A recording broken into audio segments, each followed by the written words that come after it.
font. The Mango Man. Sorry, Ace. I don't know. Don't blame me. That's Dick Mango. I sue him. It's the Bob and Tom Show. Friday starts the It does start the weekend, technically. Christy Lee at the Silac News Desk. Hello, chick. Heading down to the docks to work the ships, are you? Yep. Yeah, you got your vest on? Yep. All right. There's Pat Godwin. Hey, chick. There's Josh Arnold. He's at the I Hate Steven Singer sidekick chair. There's Ace Cosby. Hey. I'm Chick McGee at the Dude Wipes Sports Desk. Hello, Tom. Chick. Hello, Roger, testing. Okay, Roger very that. good. Just getting some adjustments over here. It's great to have you along board. Thank you, everybody, for joining us. I don't like to start out with a downer. Uh-oh. But, are you going to bring up South Pacific? Yes. Go ahead. What about Pacific? What about South Pacific? I know. As you know, I do enjoy the Broadway musicals, some of them, not all of them. You forgot the word ancient. Especially South Pacific. Well, just brilliantly written, executed. Sad news from the world of showbiz. Christy, you want to do it? Mitzi Gaynor died at the age of 93. She lived a good life, Tom. Yeah, but you understand the connection. Mitzi Gaynor died. Yeah, she started in South Pacific. No, you're sitting next to the connection. Oh. My first boss. Pat Godwin was a dancer and singer with Mitzi Gaynor. What? Yeah. I knew he did. There were 4 guys. There were 10 people, 10 guys. 6 of them were real dancers, and 4 had microphones, and we moved a little in the back. How old You were a background singer. I was 18, yeah. Yeah, did she hire you to sing or dance? Yeah, sing. Okay. Yeah. All right. Someone got sick in Columbus, Ohio when I was with Kenley Players in August of 78. Yeah. And then I got the gig from September to the beginning of December. Tom, I remember seeing the Kenley Players sweet. coming through Columbus, Ohio at Veterans Memorial Auditorium. That's where we were, yeah. Right there on Broad Street. I dreamed of going to see Broadway play. Running away with the circus. Yeah, I wanted to go so bad. But didn't you end up on television? Yeah, we did Yankee Doodle Dandy medley on Carson on The Tonight Show. Is there any way you could recreate that? Can we get that video? Is that? I know a lot of the Carsons got erased. Oh. Yeah, that was the Kinescope years of 78. So that's not That around. might have got erased on purpose. You were 18, I was pretty young. and she was 93, and she died, so we got some math going on. Well, I'll tell you my age right now if you'd like. We don't have to do that. No, not your age. We're talking about the child she sired for you. Yeah, and by the way, Ace is the pot calling the kettle black, oddly Yeah, enough. about He age. would Certain never irony. give his age. Yeah, he'd never give his age, ever. Well, how old are you? Don't lie about it. Yeah, how old are you? He just doesn't tell Lies you. by omission. Someone asked me that the other day, and I couldn't figure it out. I don't know. He's been here for a while. I know he's over 40. But in any event, was You don't know that. Mitzi Gaynor a nice lady? Oh, she was so sweet. Very, very She nice. seemed very sweet. Cast parties, hugging I bet she smelled great. She did smell good. I bet Dressed so. perfect all the time. What was dressed well. What was the origin of the name Mitzi? It's a beautiful name. I don't know. It's a great, cool name. But she used to wear the Bob Mackie gowns and. Yeah, it doesn't say in here her. I mean, I assume It's that's her real name. Mitsubishi. Mitsubishi. Yeah, that's it. Oh, really? She was the heiress to the. It's Gaynor is shortened from Gaynor-san, actually. Oh, yes, that's right. Mitsubishi Mitsubishi Gaynor-san, yeah. Well, she's a blonde. That's odd. Well, in She any seemed event, very nice. Yeah, that's very cool. bottle, honey. That's so. May she rest in peace. She died of natural causes, pretty. by the way. Very pretty. Little showbiz story for you, Pat. Yeah. Okay. well, I'm a little, you should have tried to make out with her. You didn't even try? A lot of No. a lot of makeup though. Whew. Oh, tons of makeup Well, all that's the time. because Broadway, you have to wear a lot of I makeup. never saw her without makeup. Oh, really? Yeah. Never? Oh. well, anyway, there you go. There we Big go. old eyelash. A little bit of a Big old boobies. go in there. Well, thank you, Rob. Big boobies, Tom. Mitzi had big boobies. Conical in some of these photos. Oh, absolutely. And in real life, they were, Oh, she worked the torpedo. And some of the, In that era. Now, we do have, actually, it's funny you'd mention that. The phrase, quite literally, boobies, is going to be coming up in the news today. I'm not kidding. In a very odd way. Not the topic, but the actual word, the slang. Blue-footed booby? Is it a bird? No, although that is true. There is one. No, but there is a news story in which, of all things, that word emerges. Okay. Very odd. Very. It's an unusual story about a new code in language that is out there. We like to explore that sort of thing. Also, we have a couple things we were trying to get to that we did not get to that we will get to, if that makes any sense. The last several days. Not only are we're reviewing, now we're stuff we didn't get to. Well, with the stuff we had You okay, Josh? we had promoted that we were going to get to that we didn't get to, you see. Like sometimes I'll say, what's coming up, Christy? And she'll say, oh, we've got this really interesting story about so-and-so, and then we don't get to it. Yeah, I remember yesterday there was one that I was like, oh, I'm interested in hearing that. Which one? I don't remember what it was.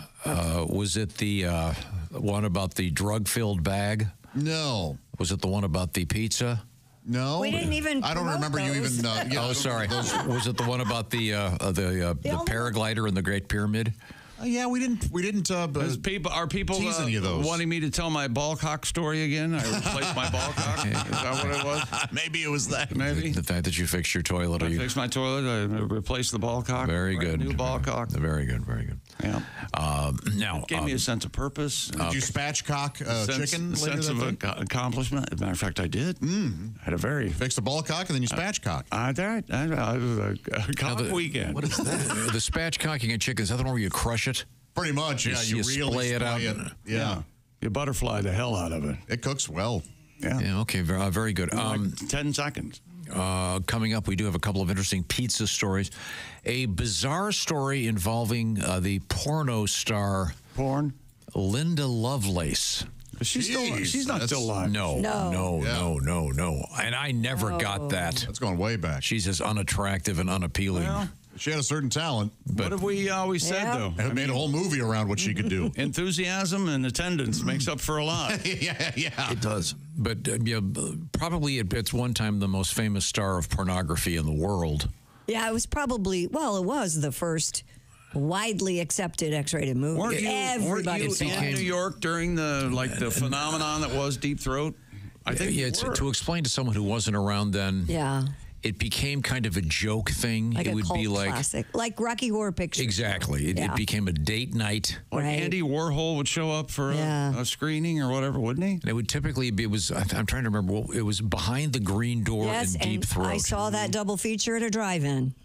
Did you know? Yes, I did. That's in the back seat of a car with my best friend from high school and her husband in the front seat. Who was in the back seat? No, me by myself. Did they get just romantic? Furiously. No. Beat it like a speed bag. No. Like he said, it was kind of a comical, a comical thing you just had to see. Terrible music. Everybody was talking about it. Go get more popcorn. We'll find out why it's.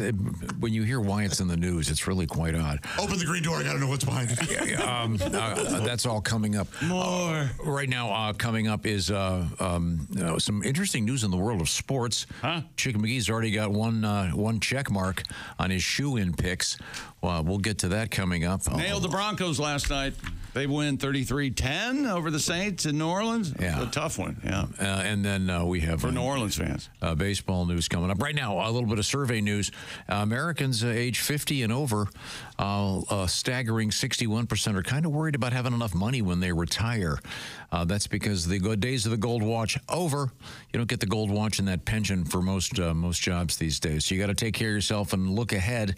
Social Security probably won't cut it, so you might want to be thinking about something called an annuity. The experts on annuity, Silac Insurance. So what it's all about is trying to make sure that when the time comes, you got a check coming in every month. So Silac, the authority on annuities, and the way to contact them, of course, is to go to their website, silacins.com, just to get some information.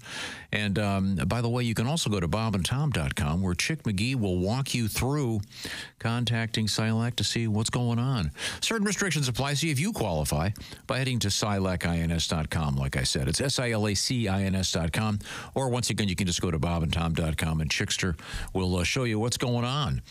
When supposedly the awards for the best video appearance by a male named Chick. Hi, I'm Chick McGee. You might remember me from the after-school special, Really Special, and the Bob and Tom Show.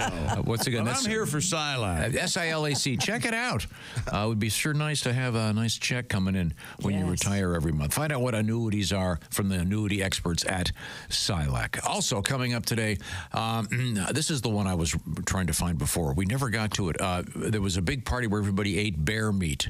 Oh, yeah. Yes. Something went wrong. We'll tell you in a minute. And I've got what could be my new favorite baseball nickname. I love it. Okay, cool. Okay. Oh, is it Kiki? Nope. Okay, good.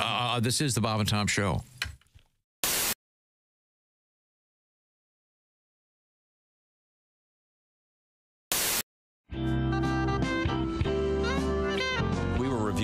Fantasy date with Ralph and Christy Lee. And interestingly enough, Ralph said you'd pick her up in your Mini Cooper. Yeah, pick her up in the Cooper. Take her to a sushi place. Take her to a sushi place and ask her about her day and what she's interested in. And then a little dancing. Yeah.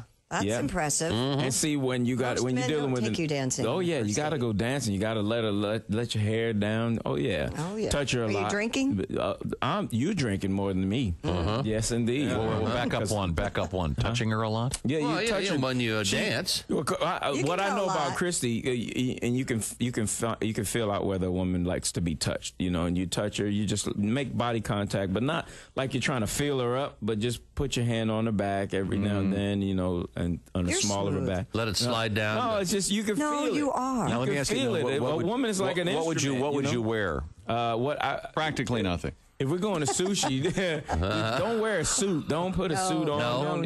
It's just just casual. Just put a nice summer sweater on or something like that. You wear cologne? Just a little bit. Yeah, not too much. What kind do you wear? I go with Gucci Envy. Really? Is that you have that on now? Yeah. Yeah, Christy, give him a snort. Get in there. And oh my God! Did you lick him? Did you lick him? I think she did. That was nice. Tom's gonna get whipped. I gotta hit that. Yes, you do, Tom. It's very clean. Really good. This is creepy. I'm getting a little creeped out here. Woo, look at that. Tom, you look Tom, you look like your adopted son has just graduated college. You're over there. And this is the one from Cambodia, and this is the one from Africa. I want to smell Christy now. I didn't put on anything. That was hilarious. Oh my God! I was told not to wear it. Smells good, Ralph. Does Ralph smell better than Christy?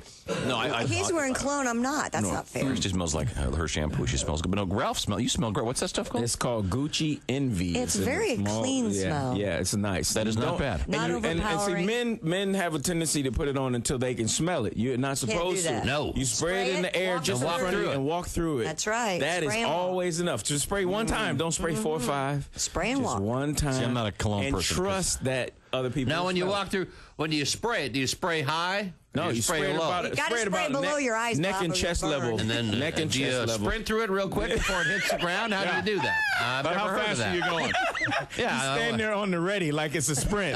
So you spray and then you Otherwise, you're going to have penis in there.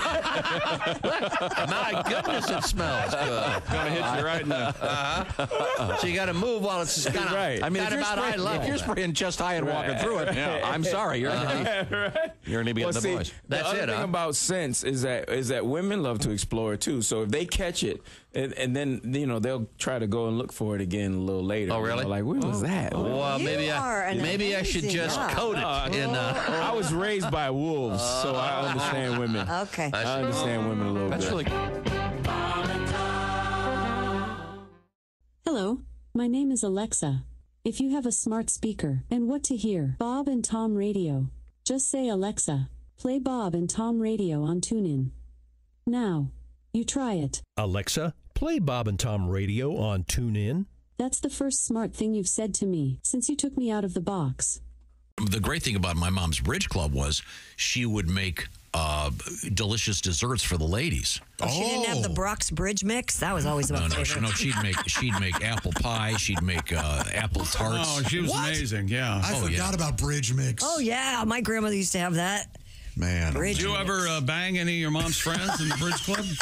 Come on, man. You know you Fess did. up. No, Did you at least think about them while you were learning about Who was the oldest woman you slept Can with? I write down the joke I wanted to? Hang on a second. Who is age? Just the age. A gentleman never discussed Oldest woman you slept with. Or how many years older was she? Than you. Was it an old whore?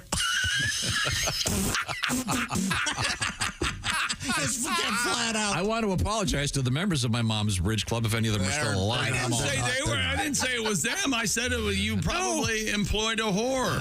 That is completely false. Oh, So God. you never had sex with someone older? I never normally do this, but I would like to partake in one of your Excuse me. women of ill repute. I understand. Excuse me. Who's the oldest?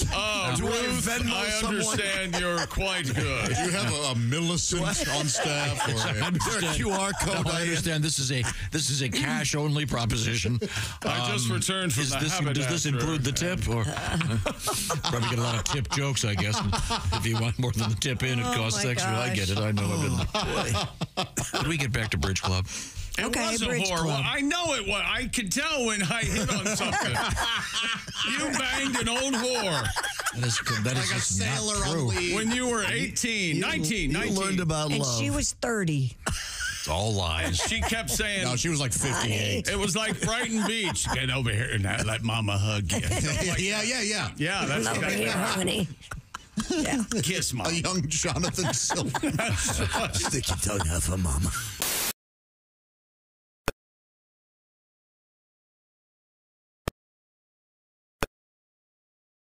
Hey, welcome back to the Bob and Tom Show. Pat Godwin, Christy Lee, Josh Arnold. Hi there. Ace Cosby. I'm Chick McGee at the Dude Wipe Sports Desk. Hello, Tom. How are you, Tom? Hello, Chick McGee. I just was getting organized over here. Wanted to let you know that Pat Godwin's going to be doing some traveling. He'll be in Mason City, Illinois at the famous Mason City Limits Comedy Club. Saturday only. It's a one-nighter. If you want a chance to see Patty G, that's going to be a great show. Also, speaking of great shows, Grand Falls Casino and Golf Resort. That's technically in Larchwood, Iowa. It's right near Sioux Falls, South Dakota. Who's going to be there? Pat Godwin, Al Jackson, Jeff Oskay, and Josh Arnold. Just a couple Fridays away. In fact, just one Friday away. It's Friday night, October 25th. You guys are going to be there, so that'll be great. Another great comedy show. So, time now to check in with Chick McGee across the way. A couple quick sports scores, no? Well, I beg your pardon, Tom. What are you talking about? Oh, yeah.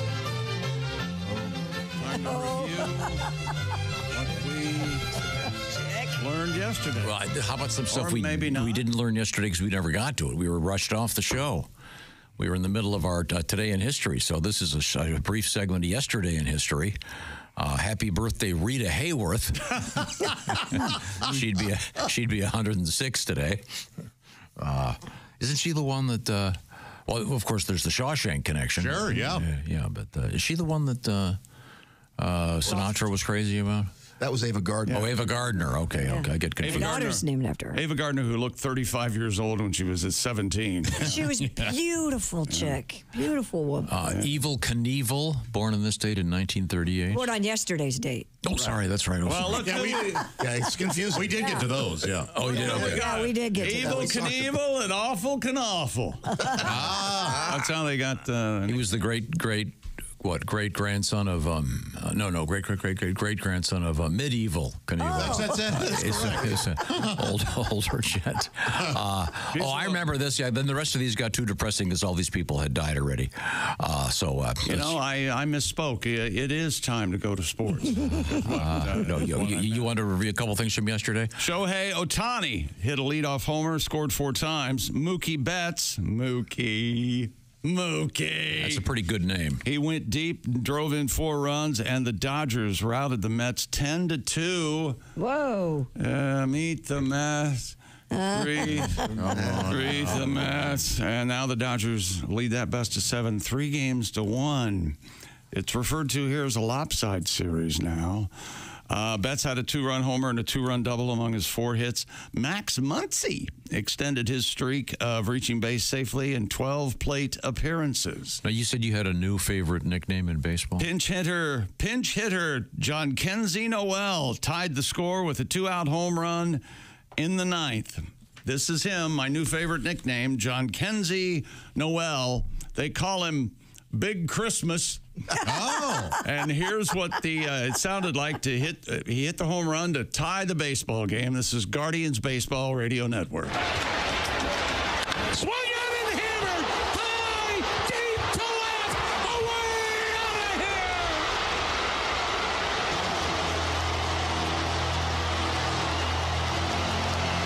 Bedlam in Cleveland. And here's the Spanish broadcast of John Kenzie. El lanzamiento viene al plato. ¡Batazo! ¡Feliz Navidad! Feliz Navidad.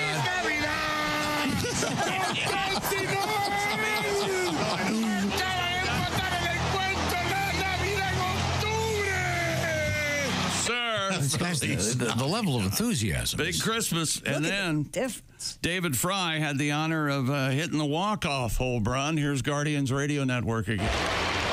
Swung on, hit high, hit deep to left. There she goes. How about that? A walk-off, two-run home run to the bleachers and left by David Fry. Big Christmas. John Kenzie Noel. That's great. Boy, oh boy. I don't think it'll ever get better than that nickname. That is a great nickname. That's a great nickname. And the Spanish-speaking announcers are amazing. They're so good. So enthusiastic. They are very good. Let's listen one more time, shall we? El lanzamiento viene al plato. ¡Batazo! ¡Feliz Navidad! ¡Feliz Navidad! ¡Con Kenzie Noel! ¡Acaba de empatar el encuentro! ¡La Navidad en octubre! So they're clearly rooting for. Yes, they're cheering for the John Kenzie in general and the Guardians in particular. Yeah, okay, yes, that's good. Exactly right. Now, is there also a Big Hanukkah? No, is there also a Spanish broadcast that goes the other way? Goes the other way. Sure. Oh. For the Dodgers, yeah. Oh, and like for the Yankees. Yeah, for the Yankees? Yeah, the Yankees broadcast. Yeah. I'm sure there is. We don't have it. No, I was just kind of wondering what they're doing. Yeah. Probably a little more subdued. Yeah. Oh, look at that.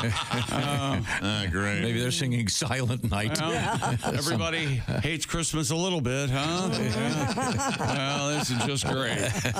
Super duper. I'm sorry. There were a couple things you wanted to review from yesterday's show. Huh? You did. Pat had a special request for his song called Steal My Identity, because there's a lot of identity theft out there, and you'd like yours stolen so they can just pay off some of your bills. Exactly. Yeah. They're more than welcome. You gave your Social Security number, et cetera, et cetera, et cetera. We found out about an unusual recipe.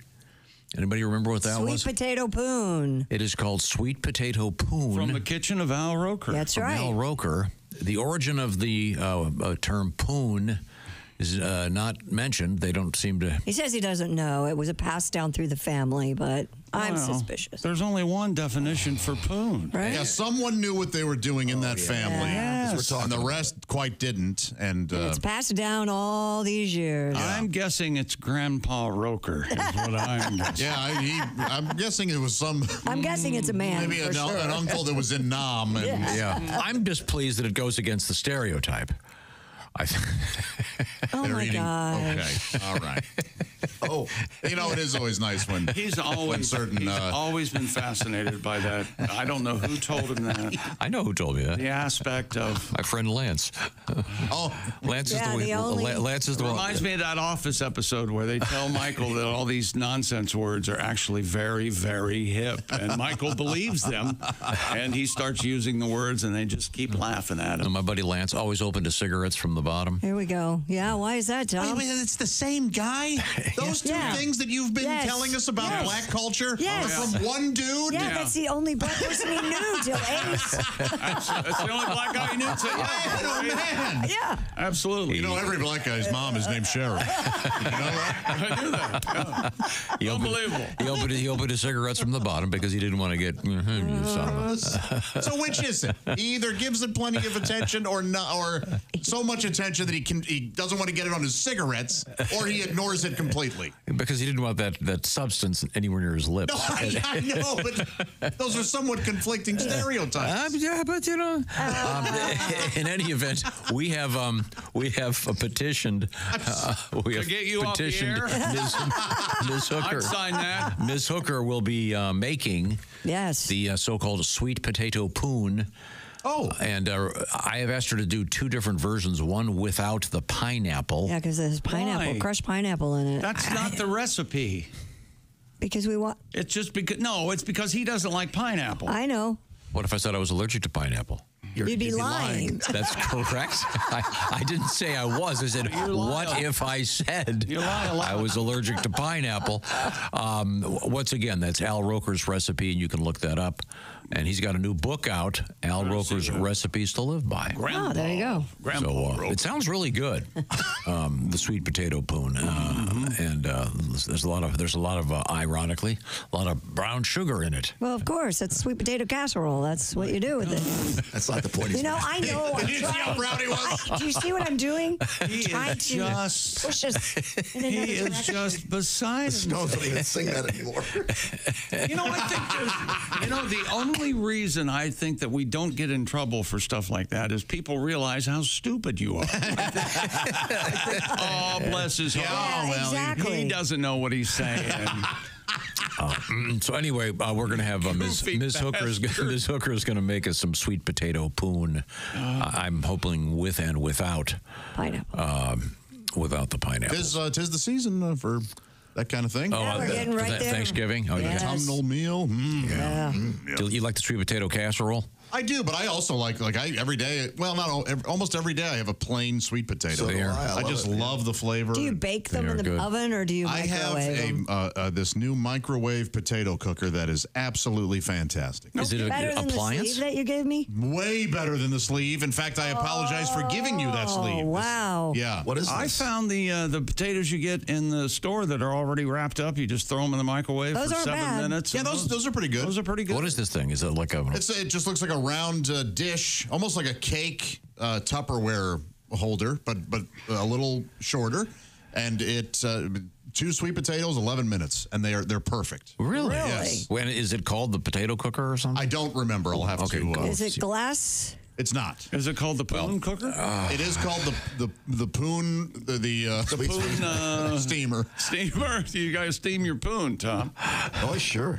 I thought gynecologists advised against that. Okay, here we had a very interesting news article from the Cowboy State Daily that due to fire hazard conditions, the U.S. can't brand cattle anymore. No, the U.S. Forest Service says rangers in Wyoming can no longer blow up the carcasses of dead horses.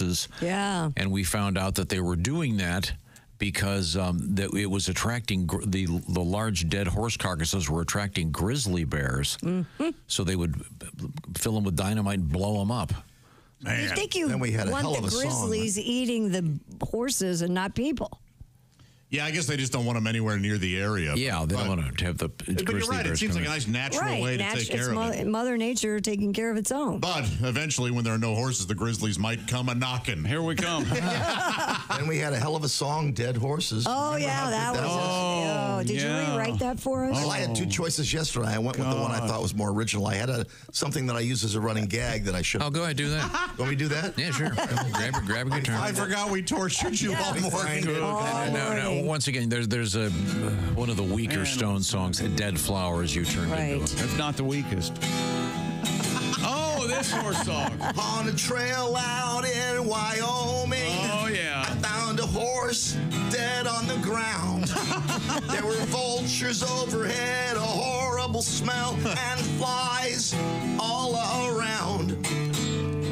First thing I thought was we'll blow him up and we won't have to dig a big grave. can't just leave them there because of the bears, so they'll be coming out of their caves. I went to the forest, found a horse with no pulse. I was trying to grab some TNT. We can't blow him up. The ranger had to explain that it could start a fire on account of no rain. La, la, la, la, la. I should have gone with this. La, la, la, la, la, la, la, la.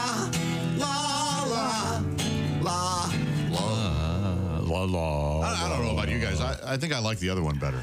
Really? Yeah, no, didn't you guys? Didn't you all kind of like the other one better? A little more original. We've heard this one. Yeah, that one's a little tried. Yeah. It's well worn. The old rule of thumb: if you're going to do a parody, do it of a song people know. Yeah. Or a song that isn't terrible. 2 in a row. Boy, yeah, that's good, Pat. Thank you. So I don't know. Dead flower. I love that song. It doesn't say what they're going to do with them now. That they can't explode the dead horses. Do they still? They don't still brand livestock. Sure. Yeah, they do. Do they? Yeah. I thought yeah. Like, isn't there like an indelible marker or something instead of? Oh, they have done the marker thing before. Burning them. I think they do brand still. Dip them in the like a Sharpie. Yeah. Now we cringe when we. Think about being branded. Does it bother the cattle that much? Well, I'm sure it doesn't feel good. I think the only way that rumor got started is guilty cowboys. Oh no, they're fine. They like it. Hey, stand there and take it. Well, I wouldn't. They strap them down so they can't move. Oh, they do? Yeah, like they babies. Hold them down. Babies take circumcision, too. Oh, I saw that. They lay there and take it. I was told babies don't feel that. You know they stake them out, the babies. I saw it. Okay. Yeah. Okay. What else did we miss yesterday? They hammer and nail to a board. We had a lot of people send us emails about where they'd had intimate activities. Oh, yes. And a lot of exciting places. Graveyards, for one.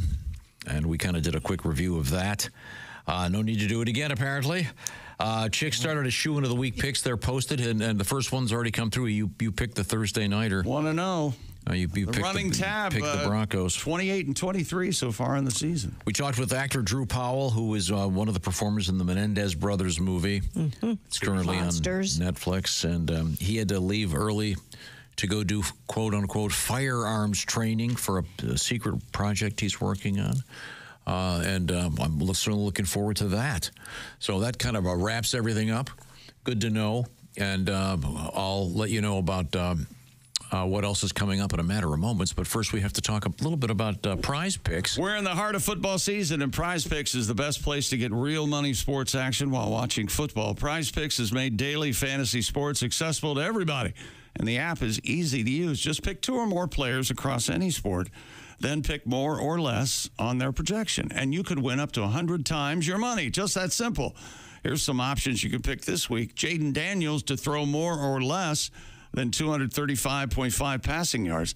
Saquon Barkley to have more or less than 85.5 rushing yards. And Joe Burrow to throw more or less than 1.5 passing touchdowns. Prize Picks even invented flex play, so you can still cash out even if one of your picks doesn't hit. Check out prizepicks.com or just download the Prize Picks app today. Use the code TOM and get a $50 credit instantly when you play $5. That's code TOM on Prize Picks. Get $50 credit instantly when you play just $5. You don't even need to win to receive the $50 bonus. It's guaranteed. Prize Picks, run your game. Must be present in certain states where it's lawful to wager. Visit prizepicks.com for restrictions and details. Have some fun with Prize Picks. Thank you very much, Chick McGee. I'm looking at this list of things we did yesterday, and it says here right at the top, Christy Lee was put on probation for her dirty mouth. What'd I say? I'm not sure, but if it's on the record, it's on the record. Your Honor. Well, I apologize. Now, real quick, Mr. Pat Godwin, one show only, Mason City, Illinois, at the Mason City Limits Comedy Club, Saturday night only. Mm-hmm. And then a week from tonight, as a matter of fact, it'll be Friday the 25th of October. It's the Grand Falls Casino and Golf Resort Event Center near Sioux Falls, South Dakota, and Larchwood, Iowa, featuring Pat Godwin, Al Jackson, Jeff Oskay, and your host, that guy right there. It's Josh Arnold. Hi. And Christy, you went to say stick shift yesterday morning. Oh, that's right. And you said something else. Yeah, I did. Oh, yeah. I used Something the D about word. some guy named Dick. Right. Dick this, Dick that. You can't say that? Nope. This is the Bob and Tom Show.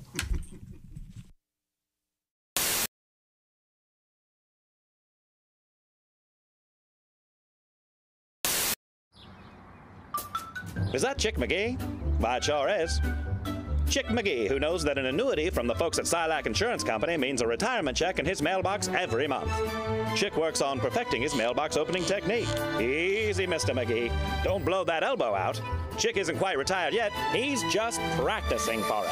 Because one day, Mailbox McGee will be taking his retirement the easy way. SILACINS.com. Silac Insurance Company. You do a couple of impressions, and we were wondering if you would do.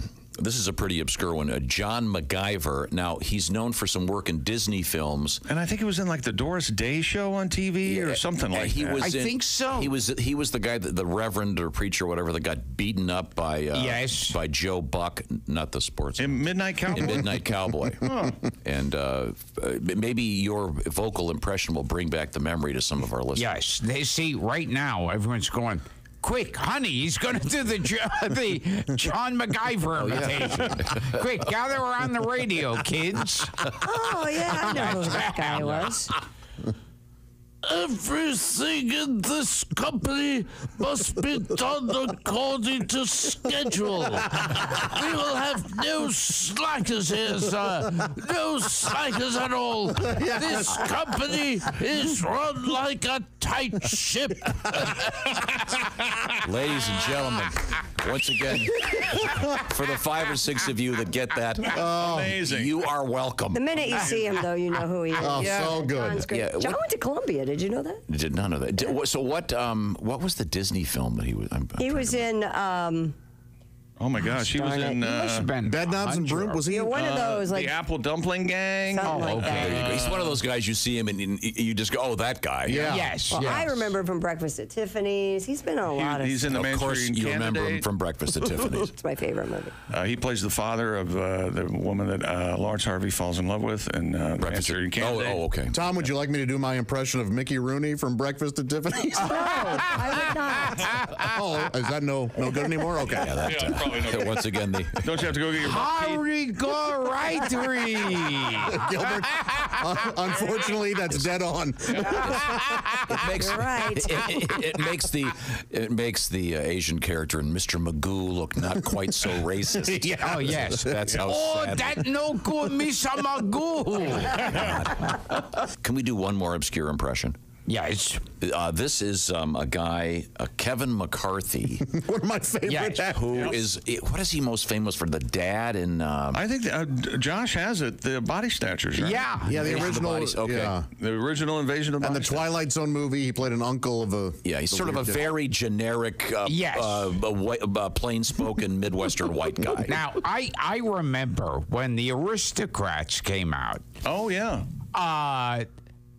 In one version of the Aristocrats I did, I go into full detail. Father's doing this to the daughter's doing this to the dog, and it gets more and more and more disgusting and perverted. And I threw in a line, I said, this is like a typical evening for character actor Kevin McCarthy. So at the time, a guy who worked on the Aristocrats was a friend of Kevin McCarthy, who was still alive at the time, and he was like 100. And the guy told him, I said, he says this guy does this to the wife does the blah, blah, blah. And it's a typical evening at home of character actor Kevin McCarthy, to which Kevin McCarthy goes, Well, that's offensive. and he goes, yeah, well, you know, Gilbert Gottfried gets a little over the edge. And he goes, I'm not a character actor, I'm a star. Ladies and gentlemen, Mr. Kevin McCarthy. He was in a lot of movies. Hey, it's Josh from the Bob and Tom Show. Thank you for watching this morning's show. To listen, just go to bobandtom.com, check out the list for a station near you, or stream the online radio station on our website and the Bob and Tom app. The Bob and Tom Show, on air, on app, and on demand. Tell us more about scatting. Well, it's it's like in the traditional jazz sense. It's the scooter beat a bada. But I mean, I don't do that. I do it to classic rock only. Right. The most famous scat is probably the worst ever. Frank Sinatra. Frank Sinatra, a great artist, but the doobie, one of the worst, terrible scats. But but I mean, it's hard. Like if you're in the car and you're listening to Led Zeppelin, it's hard not to do the bow bow bam doom cack cack doom bum bam bum bam bam doom cack cack doo. You know, so brilliant. Yeah, sure. Yeah. Mm-hmm. So I've got the notoriety came from the AC/DC, which really took sale, which is the. Dum dum dum dum dum dum. Be-dum ba wow no dum dum dum pa-dum pa-dum pa-dum pa-dum.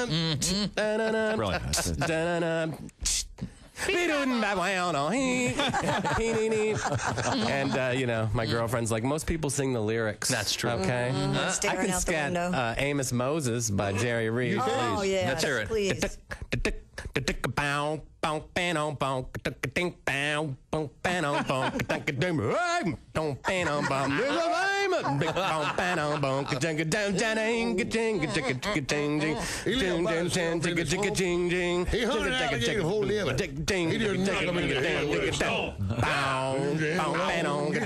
that note, we have to go. Thanks for joining us. He's a hunting alligator down in the swamp.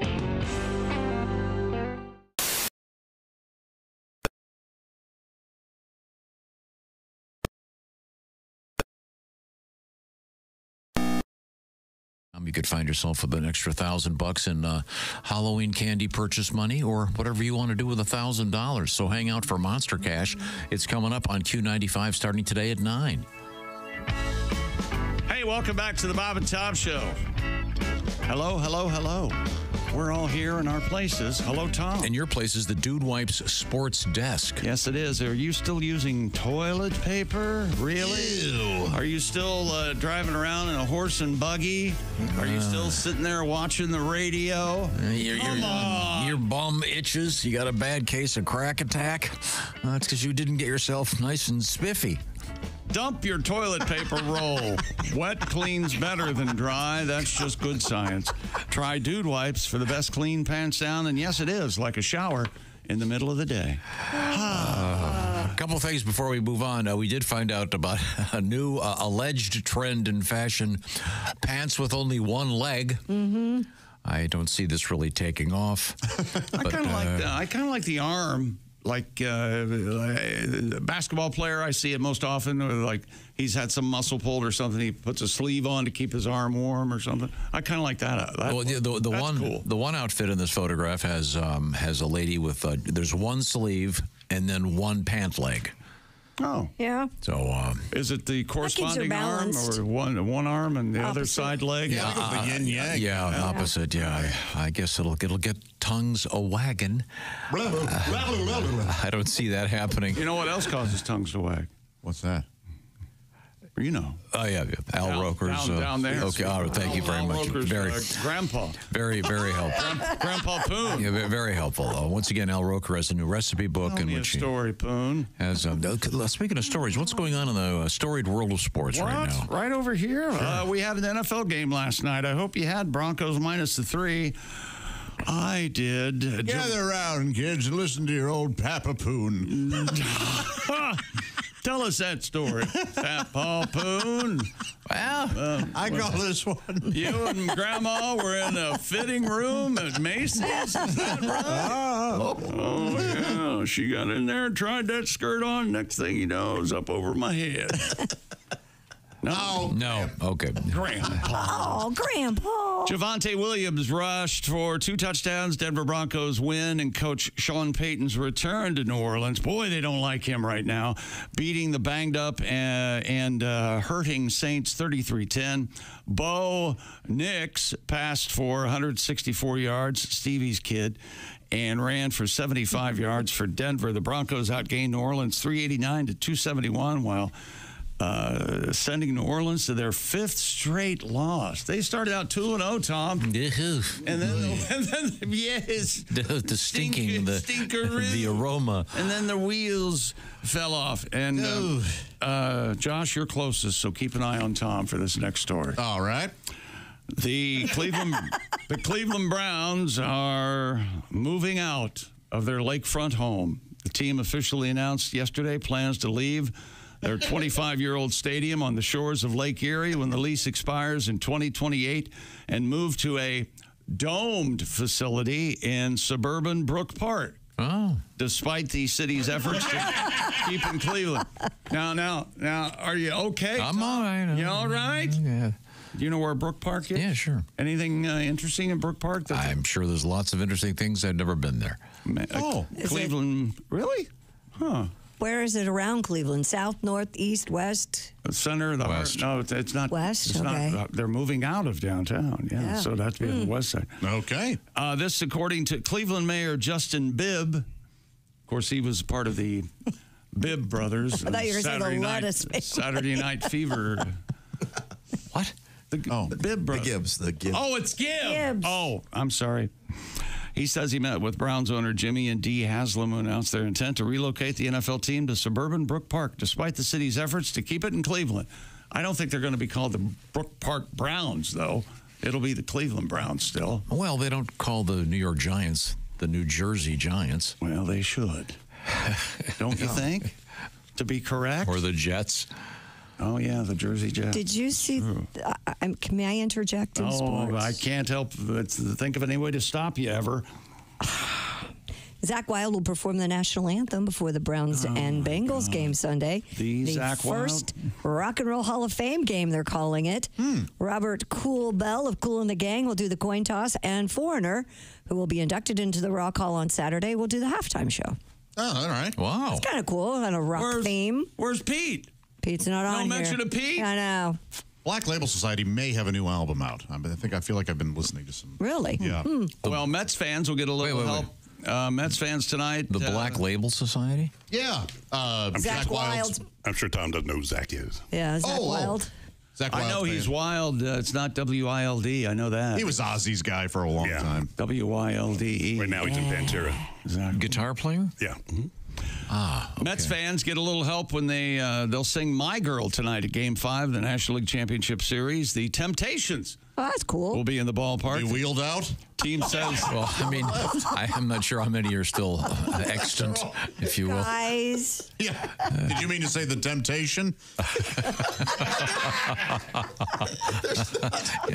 The last temptation of Christ.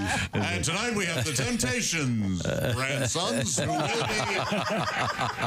The 4-time Grammy Award winners will perform the Star Spangled Banner at Citi Field. Aww. Immediately after the national anthem, they'll sing "My Girl."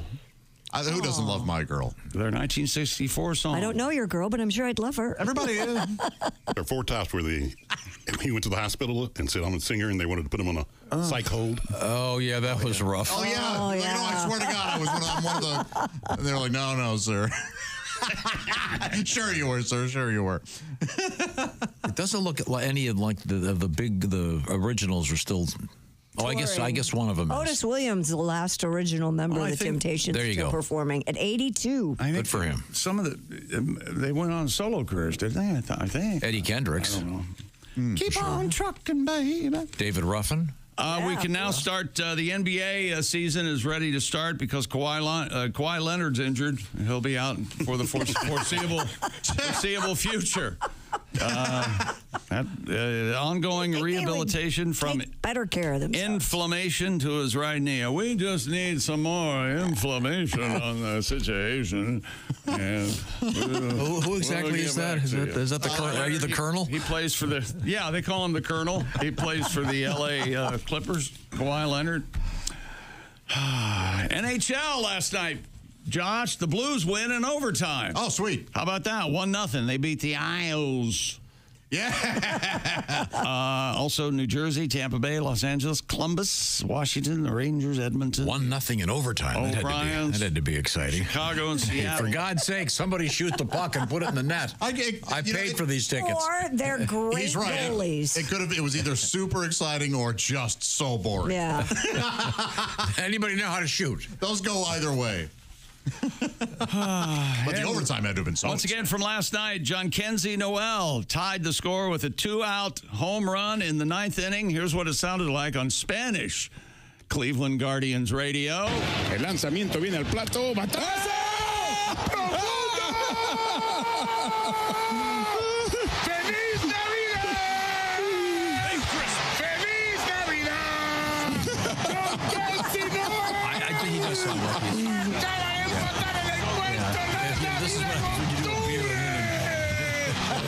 The program director or the general manager who doesn't know anything about radio will come in and go, "Do you remember what you did? Do you remember? Well, let's play it for you, shall we?" Well, gee, people seem to love it. I understand the FCC has been cracking down on cursing on in foreign languages, Spanish language radio. Oh, okay. Because how are those guys going to know? Is that right? Yeah, there's been some. Isn't that the first thing you do, though? Find out what the bad words are in all the languages? Yeah, right? That's what they do in high school classes now. First day you walk in. Really? Yeah. Oh. Teacher gets up there. Are you Mr. Maird? No, that's the first word we're going to learn today. Isn't the F word? Would you say the F word's the most popular word in the world? I think everybody knows what it means. Yeah. Of all languages? That's a good question. Probably. I bet it is. I think the most commonly used English thing, I think, would be the term okay. That's got to be huge. You hear okay a lot. You know, that's a political, like old Kinderhook or something. That's what that sounds. It sounds like a presidential campaign. We'll review that when we come back. This is the Bob and Tom Show.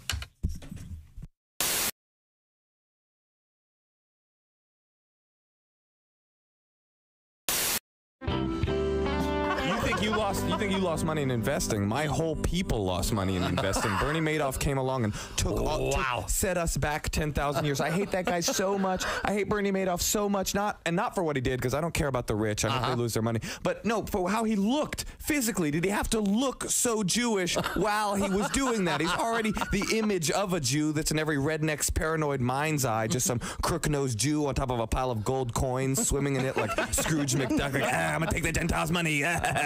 Like, I always trip out when I see somebody that so fully embodies a stereotype like Bernie Madoff did. Like, when you see a nerd who's actually wearing a pocket protector, like, they don't even make pocket protectors anymore. Believe me, I know. That guy had to go out and hand mold the plastic resin to fit into his nerdy little pocket. Or when you're driving in traffic and somebody cuts you off and you look into the car and it is, in fact, an Asian woman, you're like, are you kidding me?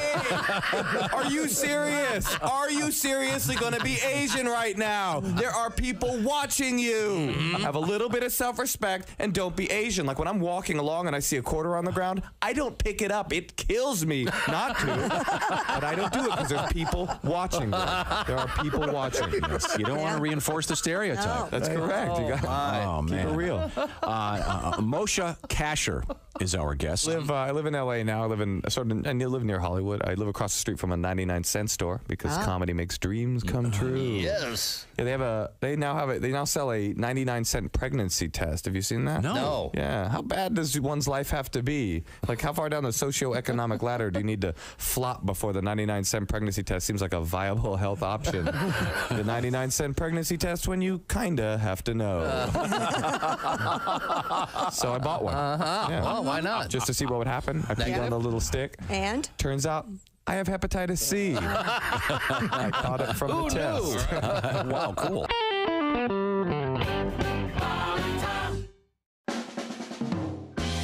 I was part of the team that launched the first low salt, low sugar peanut butter into the category. It was called Simply Jif. It was targeted towards diabetics.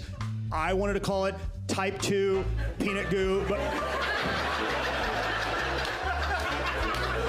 yeah, of course you don't feel good, Greg. You ate an entire rotisserie chicken at 11:30 at night.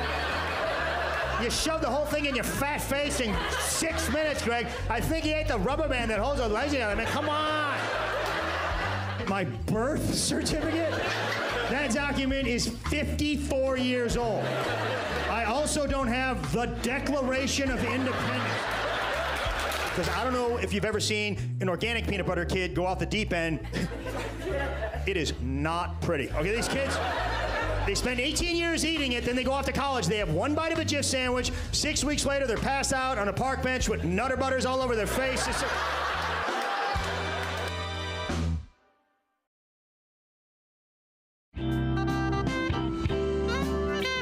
Here's why I like soccer now. I love to see our soccer team lose, not because I'm against them, but because I love to see the look of disappointment in all these fake bandwagon fans. I was in the airport when Landon Donovan and the boys lost. Right. People were in the airport crying. And we're just so proud of them. We love our soccer team. Really, name 3 players. How true? Just say you like soccer. First of all, we shouldn't even have a soccer team. We should have soccer players, but our national team's only function should be to go to other countries and allow them to stomp us, because they can't beat us in anything else. We go to every other country. We take their best athletes in all their other sports. Soccer is the only thing they still have a shot at beating us in. Why would you steal that country's joy? We still have fun. We still have porn and other things that make us happy. A tremendous sport. Yeah. These other countries, all they have is that. And the last thing they want to do is lose to somebody they hate in the sport they perfect. How pissed would you be if the Lakers lost to Al Qaeda? Like, you understand?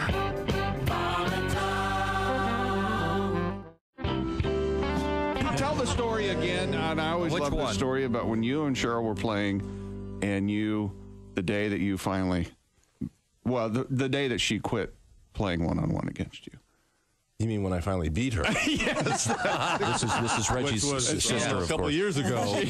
She wasn't going to play anymore. Well, when I sent her shot into my mom's rose garden, we started playing horse. Right. But you got to remember, Cheryl was always 2 to 3 inches taller as we were growing up. So I started to catch her in height my freshman and sophomore year of high school.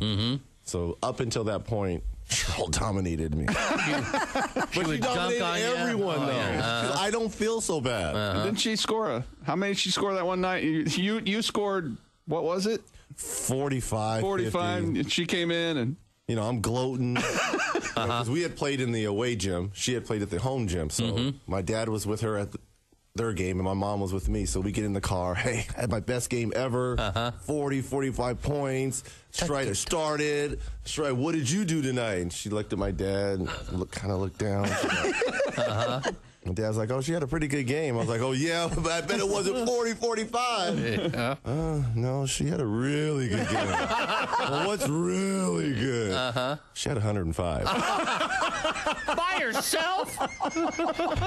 I'm like, the team scored 105? No, son. Cheryl scored 105 points. I bet that record still stands. I believe it does. They beat that team 179 to 12. God. The point guard, which is still a record, had 39 assists. I mean, it was like crazy numbers.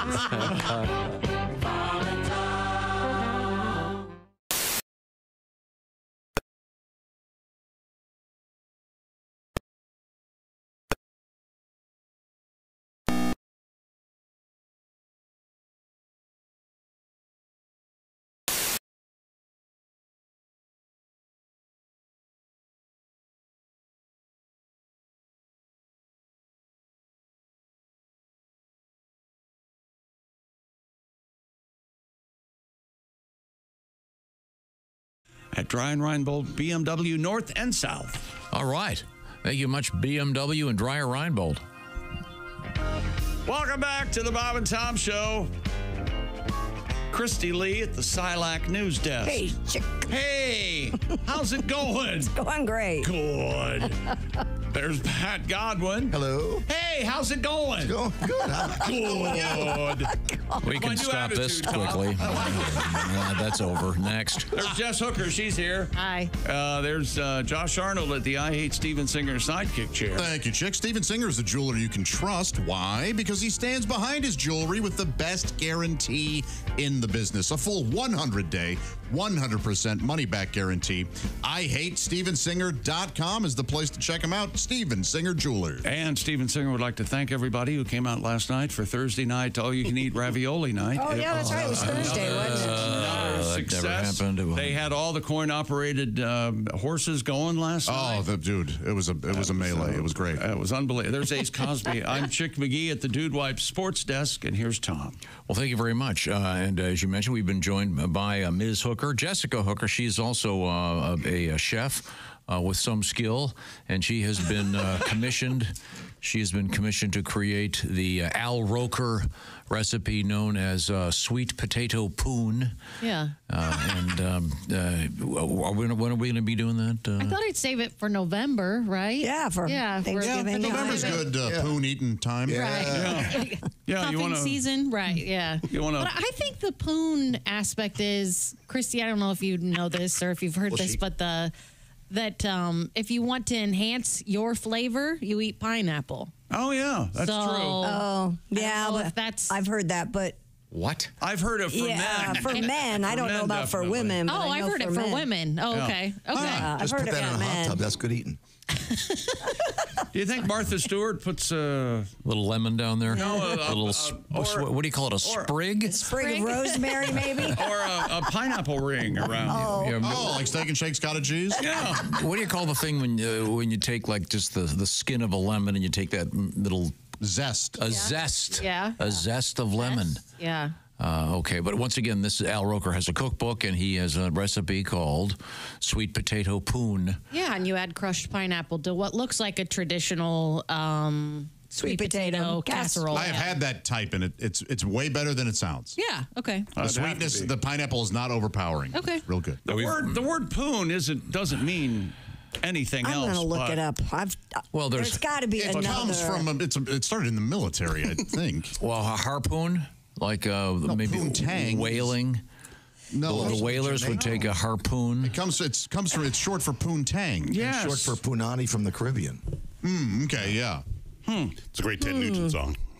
Oh, I don't know it. Wang Dang Sweet Poontang. Yes. I'm sorry. Yes, yeah. Yeah, we played that at my father's funeral. Yeah. I'm not seeing Al Roker jamming with Ted. Have you seen the Menendez Brothers on Netflix yet? What about I it? have. You said that you played, what was it at your father's funeral? The Ted Nugent song. Wang Dang Sweet Poontang. They actually do play "Girl, I'm Gonna Miss You" by Milli Vanilli when they say goodbye. And that was mom. true. They did do that. Hilarious. Lyle did, yeah. Girl, I'm gonna miss you. Apparently, poon is several varieties of an East Indian tree. Uh-huh. Well, that's one definition. Or is it a bush? Well, in any event, whatever poon may be, we have poon updates coming up in the news. Let me ask you this before we get back to the sports desk, Ms. Hooker. Are you familiar with the name Linda Lovelace? Yeah. I know Linda. I mean, not personally, but yeah. Did you ever see the famous film that she is in? No. Deep Throat? Deep Throat. No, I didn't see it. Yeah. It was. There really isn't anything to compare it to in contemporary culture. Obviously, in the whole Watergate scenario, Deep Throat was the nickname of the source. Right. Because at the time, in the early 70s, Deep Throat became a cultural phenomenon in which traditionally, let's just say, regular folk would go see this pornographic movie. Christy pointed out, kind of like Rocky Horror. Mm-hmm. Okay. It was like a cult thing. Everybody wanted to go see it. Yeah, it wasn't like you were going, let's go see some porn. It was kind of couples night. Yeah. It was like, yeah. I remember I went and left after about 10 minutes. course she did. Well, it was so boring, and all the music was terrible, and it was, Linda Lovelace is a hideous-looking woman. And Who goes to a porn and listen to them? she's this awful curly hair. I hated it. She had a lot of hair. She had a lot of hair. It was just hideous. Yeah. Well, back in the 70s, you know, it was. But it was sort of like the. Now, did you ever go see the Rocky Horror Picture Show on a Friday night at midnight? Yeah, and that whole thing. In high school, yeah, sure. Did you throw the toast at the screen? Right. Yeah, this was very similar. Except, really? Yeah, people would. Here we go. People would throw hot dogs, albeit foot long, at the screen. But it was like a date night thing, right? There is a part in the movie though, and I think it's right at the beginning when the Harry Reams, the doctor, makes this diagnosis. That's the name of the pornographic actor, Harry Reams. What's wrong not with his Linda real Lovelace. name. And she demonstrates on Harry what's wrong with her, and it looks like a magic trick. Yeah, it does. It was quite something. What was wrong with her? Well, her arousal area was in her throat, as opposed to instead of down there. Yeah. Deep throat. Okay. Yeah. So she loved doing it. Right. And then of course then the true story came out, and it was this horrible tragedy. And well, she did a lot of it at gunpoint. There may have been coercion. Right. May have been loaded weapons pointed at her. Yeah, everything about it is just awful. That too. You don't know. She says she was. Well, no. Who knows if it even happened? But the reason we bring it up, maybe we should just get the story up. Maybe they took the clip out. Christy, do you want to hear the? Yes, a company has brought iconic porn star Linda Lovelace back to life in the form of an AI chatbot. Have they really? I mean, this is just so awful. For people who wanted this. Yeah, no kidding. EVA AI, which offers a range of human-like partner users can talk to, used extensive archival material, historical data, and models of the actress's real-life speech, mannerisms, as well as experiences to create a digital duplicate of the late Deep Throat star. Yeah. You will be able to chat with the digital avatar of Ms. Lovelace. I don't think that's what messages. First of all, that's not what they would want to do. Voice notes, as well as share videos and photos. Camilla S., she doesn't give her last name, head of brand EVA AI, told the Daily Star, quote, "We wanted to offer users an opportunity to gather more insight into her life, work, and legacy through a respectful and informative platform." Right. Wow. Okay. Who is going to want to log on to a robot of Linda Lovelace and have a talk with her? There are plenty out there, but yeah, it does seem. I mean, her fans are probably too old to even know how AI works. Yeah. Hi, I'm Tom Selleck. I'm going to guide you through this and talk about reverse mortgages. It just seems like... How dare you besmirch Tom Selleck? And the chat box is not the box they're interested in. I didn't stay long enough in the movie. Did she ever do anything other than... Were there ever any other orifices that were attended by... I forget. anyone? Yeah. I'm trying to remember there was a campy theme song to it. Oh, yes. I just remember the music was awful, and it was... All the 70s porn films had camping. Well, But it mainly had vocals. It's got the great scene that you love where she's driving to the doctor's office at the beginning, and the music's horrible. The instrumental, whatever they use. God. And then she ended up, Linda Lovelace ended up being the star of that TV show. What was it, Mel's Diner? No, that was Linda Lavin. Oh, really? I thought she'd gone on to the legitimate theater and had a nice career. Not an Alice. I bet you the producer of Alice thought it was Linda Lovelace. I said Linda. I don't care any Linda. Maybe at the audition. How'd you get the gig? But how far are we away from the estate of Marilyn Monroe selling whatever for a new movie? I think it's going to happen. You know, that may have been why they started with Linda Lovelace. Hey, are we going to get sued for this? Nobody cares when you do with her likeness and image. I assume somebody had to sign off on it. Who knows? But yeah, so it's out there. This could be the beginning of... She could have a whole new fan base. Yeah, she could. Yeah. Well, there's a huge... But that's a whole different thing. There's a huge corporation that's probably behind Marilyn Monroe. There is. Yeah, but I'm just saying, if the price is right... Well... I mean, if you were her long-lost son and someone say, look, we got $50 million to get your mom to, along with the L.A. Raiders, you'd be going, well, maybe if it was the Washington Football Club. I mean, you could argue that the fan base for Marilyn Monroe is older than the Linda Lovelace. Oh, absolutely. Argue. Way older. Absolutely. She'd been dead for 10 years, I think. We have more AI news coming up, and it's staggering. And what's your beef with AI, Tom? Well, my main beef is that they don't put periods after the A and the I, so if you're using Helvetica, it looks like Al. Helvetica needs to redesign their typeface. It's really driving me crazy. Use another typeface. Yes, there are 1,000 font Find another one. styles. I went to. This is like asking people to change their religion. I went to, if it's not in Helvetica, I don't read it. It's like But you don't like it. Neuve or something, Neuve or Nov. Oh, I like that. I mean, the standard was Times New Roman forever. Yeah. You can't tell the lowercase L from an uppercase I. You know It's what annoying. Times New Roman? No, Times New Roman, I know, has the things on the That's eyes. probably some. And I'm sure that I'm in the minority, but I will live and die on the hill of Comic Sans. I You knew know, that was right? coming. I love loved it. Comic Sans. Love Yes. Comic Sans. What? See, look at all this. Look, all my. I know. All my. Yeah. Terrible. I know your morning Vespers. You. I read them in Comic Sans. That's exactly right. Why? Wouldn't that be funny? You go to some church and their hymnals all Comic Sans. Boy, what was this choice? See, this title, look, Commander's Song is in Comic Sans. Oh, my God, delete this. Yeah. We want Dallas. It's interesting that song that Dallas is more mentioned more prominent than Washington. Just playing that part, dickhead. Because you look at me to turn it off. For saying I'm sorry. I'm sorry. Yes, but I'm a boy. There'll be no more name calling. You can use other parts. DB. DB, could you get to the announcement about the quality of those wonderful earbuds from Raycon? Everyday earbuds. You get up for your morning, you put whatever you're doing in the morning, your routine, you put your earbuds in, right? You read your devotional, you go on the treadmill, Comic Sans. Comic Sans. Need a song pad. Right.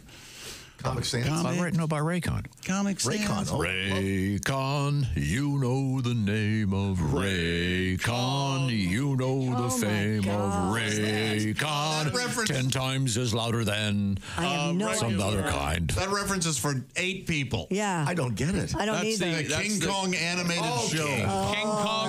King Kong cartoon. I love that cartoon. God. King Kong was a hero in that cartoon. Oh, yes. Raycon's latest product update. Get a load of this. They've got a 32-hour battery life. That's more than a day, people. Multi-point connectivity lets you pair with 2 devices at once. A new quick charge function. 10 minutes of charging yields 90 minutes of battery and active noise cancellation. Plus, new colors like bluish violet and forest green. And Raycons come with a 30-day guarantee. So if you need to return them, I've never heard of that, but they make it pretty easy. So stop all the fuss. Go to buyraycon.com/Tom today.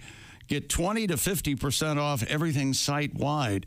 That's up to 50% off everything on Raycon's website. Just go to buyraycon.com/Tom. That's buyraycon.com/Tom. Thank you very much. Love those Raycon earbuds. Dog walkers, they're fantastic. You can listen to this show, for example, on the Raycons. Real quick survey. Where's Pat Godwin on Saturday night, Christy Lee? Saturday night, he's in Mason City, Illinois. What's he going to be doing? He's going to be doing his comedy show. How good is it going to be? Very good. You don't want to miss it. It's going to be awesome. Parking the cars, right? Go see Patty G coming up on Saturday night in Mason City. Also, while I'm at it, he'll be singing opera. It's Haywood Banks at the Delphi. Oh, wait a minute. Oh, he's not singing opera. It's just at the Delphi Opera House. So if you're near Delphi, Saturday night, go see Mr. Banks. We're coming right back. We'll dip our toes into the world of sports. We have a hilarious Buster Keaton-esque video to watch in which it looks like this woman's killed, but she's not. This is the Bob and Tom Show.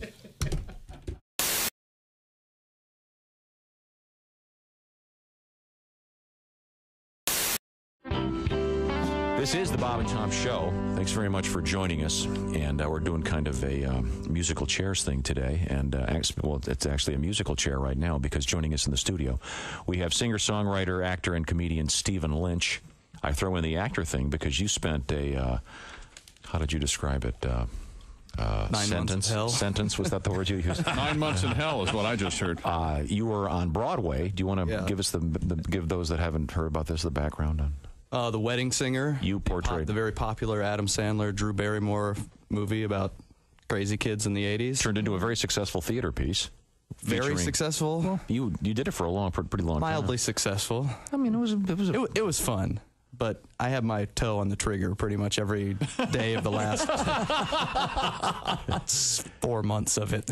Well, I realize I'm making it sound like it was really bad. No, but I mean, it wasn't. It was time to move on. You know. Can you play one of the new ones for us? I think so. Okay. We just had a little powwow in your producer's office about what I can and cannot say on the radio these days. And there have been moments before. You think this one's okay? I don't know. Okay, well, if it's not. I don't know. Ladies and gentlemen, Stephen Lynch. This is a song I wrote. I discovered, oddly enough, that I had an uncle, a great-great-great-great-great-uncle who lived in the medieval period. He pretty much did for a living what I do for a living. He was both a troubadour and a court jester, and I think he used to play in the court of the king and the queen. And I discovered one of his old compositions that he wrote for the lute, and I transposed it to the guitar. Good, because we don't have a lute handy. No. I don't either. Because I like guitar comics, but I hate lute comics. Prop guys and lute comics. Those are the worst, aren't they? Just hacks. They give us all a bad name. So this is one of his compositions, and I just thought I'd try it for a modern audience, see how it goes over.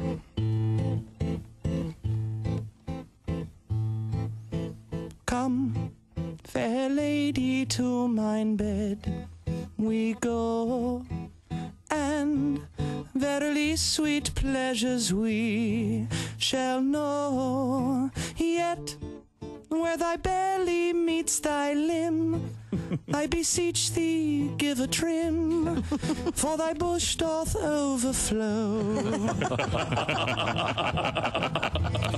Milady doth have a 70s muff. A 1470s muff.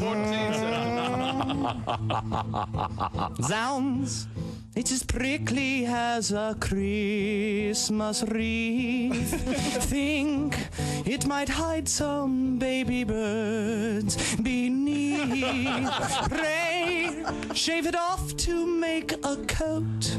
There are furballs down mine throat, short and curlies twixt my teeth. I saith not thy is hirsute, but it looketh like thou hast buckwheat in a leg lock. My uncle was also a very hacky stand-up comedian. But soft, what hair through yonder girdle grows, to be or not to be put in cornrows? Oh, it is beastly and unruly, and it smelleth of patchouli, and that offends my nose. I saith not thou art furry down there, but it doth resemble Fidel Castro eating a London broil. Tra-la-la-la-la-la-la-la-la-la-la-la. Tra-la-la-la-la-la-la-la-la, medieval bush. Bravo. Stephen Lynch. Thank you, lords and ladies. Thank you. Stephen Lynch, ladies and gentlemen. What is a lute? A lute it looks like a pear-shaped ukulele. Yeah, it goes... Kind of a... Well, there's no neck. There's no neck, though. Look like guitars. I think those are lutes. To change an old joke just a little bit, the best sound a lute makes is when a banjo lands on it in the dumpster, or an accordion, one of the two. I'm sure there's You're really anti-lute, man. I do not. Hi, this is Chick McGee from the Bob and Tom Show. Thanks for watching this morning's show. To listen, just go to bobandtom.com and check out the list for a station near you, or stream the online radio station on our website and the Bob and Tom app. The Bob and Tom Show, on air, on app, and on demand. Hello there, it's Ed from Ed Septic and Sewage. I'm here at this poor SOB's house. He got quoted $20,000 for a new system. I'm doing that same system for him, $500. I know what you're thinking. Ed, how can you do it so cheap? Well, first of all, this machine, stolen. That saves me a ton of money. Secondly, I'm not licensed or bonded. That saves me tens of thousands of dollars a year. So if you need a cheap septic, call me, Ed Septic. When things get hectic, call Ed Septic at the number below.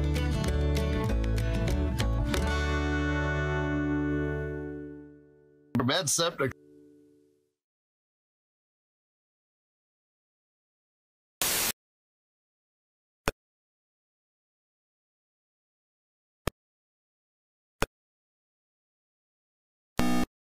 Welcome back to the Bob and Tom Show.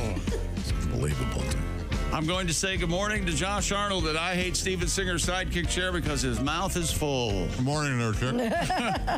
I'm enjoying a lovely Gala apple. Oh. My favorite. You eat fruit? Tell him it's dipped in caramel. I was just going to say. It's dipped in pizza. Wait, does anybody like candy apples? Awful. Yes. Oh, no, I love them. No Awful. good. You don't Horrible. like candied apples? Very good. Terrible. Oh, caramel apples I like. I don't like the candied ones. You're right. Awful. They You always don't like caramel apples on a it's stick? when you're a kid, it looks great. It's like, remember those gigantic lollipops? You always wanted one as soon as you got one. These suck. Do you just hate joy? No, Tom's right on both those. No. Yeah, I can't eat a whole one, but I'd share it with someone. You got to have one this season. The apple, yes. Caramel apple. I don't know what's on the candy apple, the red stuff. Yeah, I don't know what that is. I don't like that. No, just make up your mind. Do you want candy or do you want an apple? Let's stop mixing candy and fruit. Don't fool us with that stuff. Keep them separated. What about fruit roll-ups? Keep them separated. I never cared for fruit roll-ups. You talk to a dentist about fruit roll-ups. That's how did he get his new boat? Isn't that what it's the edible cavities underwear is? caused by fruit roll-ups. Yeah, that's exactly what it just glues the sugar to kids' teeth. Yeah, that's true. Did you ever eat underwear off somebody? No. That's like a fruit roll. I never really hung with what you might Valentine's call Day. a hose. So a woman who wears edible underwear is a hoe? I've never. Christy, have you? No. Is that a seasonal thing? I imagine in the summer it would get a little sticky. No, I didn't know you waxed down there. Oh, I didn't. I just removed my edible underwear and ripped them all out. Now, have you ever removed a pair of regular undies with your teeth? Oh, really? You've done that? Were your hands tied? Like ripped them or Ripped just them like off? took No, them just nip down them the and take leg? them off. Just kind of, take Pull the them time down a little with bit, pull your them down and remove Excuse them. me. Whoa. Is this a sportscast? I just look. wondering. Josh? Tom, I want to hear if you've removed a pair of panties There's with your no teeth, way. Tom. you've got to do it. He doesn't have that kind of time. No. You remove your... This is only for reproduction. I'll be there at 7:15. Take that. Coming up in the news. Actually, we do have something that's kind of related to that coming up in the news. Tom, can I finish this apple on the air? Because otherwise it's going to brown a little bit. It's already browning. This place has got radiation. You know, all there's through it. That's true. I love the sound effect of an apple being bitten into. Oh, yeah. It's the best. Yeah, That's it. That's pretty good. No, that was really weak. Here's that. Well, he's right. It sounds much better if I bite into the apple Because you itself. would cut Okay, a so slice off. this leads to we're going to have to leave sports briefly. We have an interesting story. Do you have that video? Did you find that video that I asked you about? This the background on this. Just Do you want me to tell Josh, the story? this is really worth seeing. I know, and this is there's an apple involved. Go ahead, you shut find up. it. I wanted to make sure she found it. Are we talking about the India lady? Yes. A viral video shows a woman in India narrowly avoiding serious injury after a huge water tank falls on top of her. Oh. The short clip features a woman walking down the street, eating an apple when a large water tank falls directly on top of her. You're right. It sounds like a silent I mean, and the water tank is bigger than she is. So Here we go. Here it comes now. Here we go. There's the lady walking, and then a tank falls on her.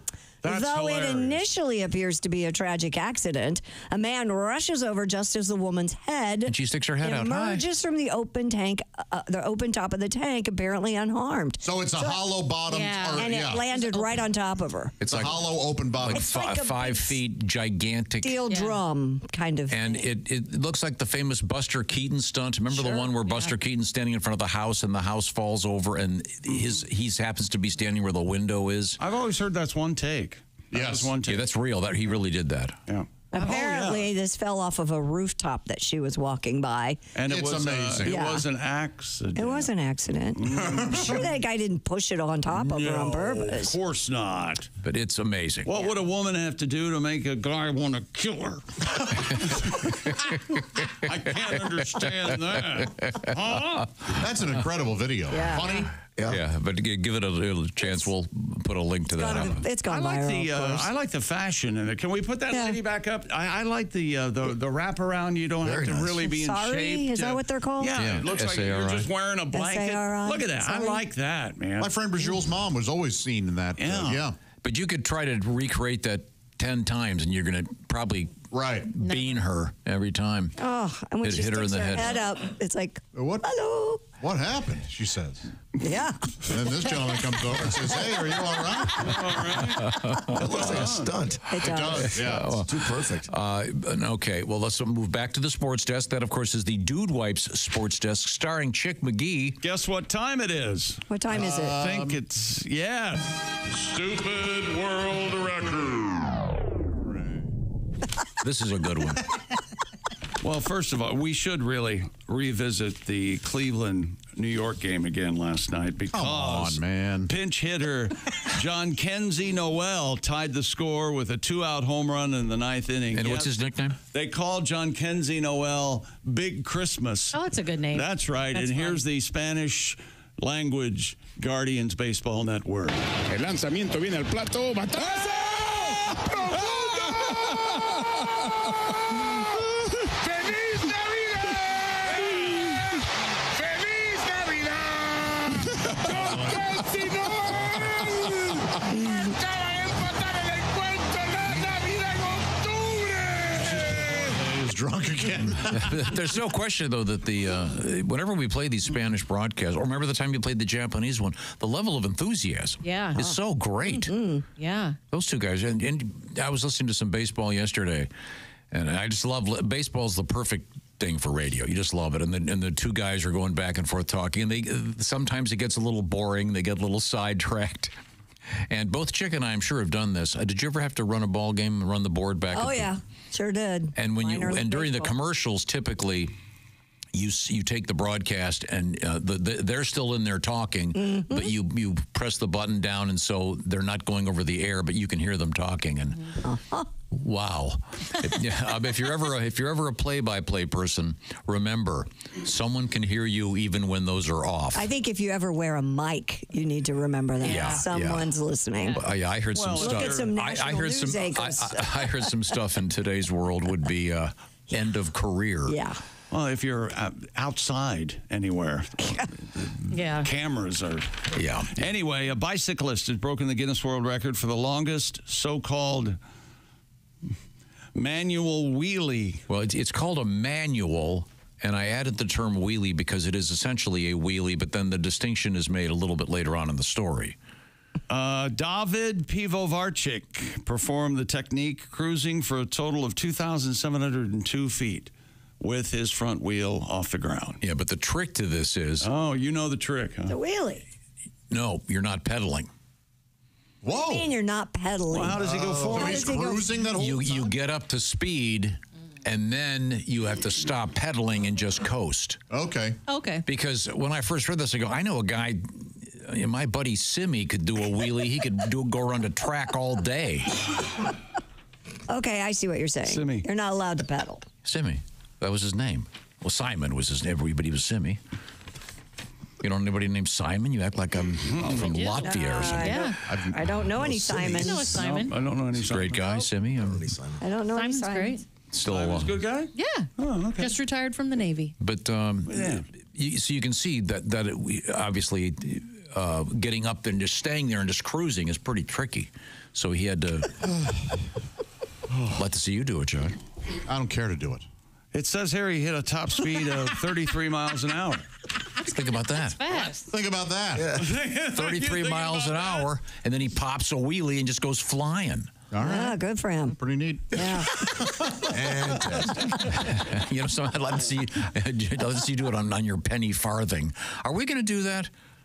You keep saying you want to. There's a guy around here who owns a penny farthing. he does. I keep seeing it. Would you? Yeah, I keep saying it. Is that what it is? I keep saying it, but what? I back out every time you show up with one? No. So you're going to do it? I say it, and you keep saying, I know a guy. I know a guy. I know a guy. Well, if we bring over the penny farthing, You don't know a guy. Simmy's You've father. seen a guy. Simmy's father, Simmy Senior. Simmy's father's deceased. Of course. How do you get off the thing? Because it's got the giant wheel. Well, we've got the perfect place because we have the loading dock. What I would just do is roll it use right the up. loading dock. Yeah. Well, actually, I think you're just supposed to tip over and land on your.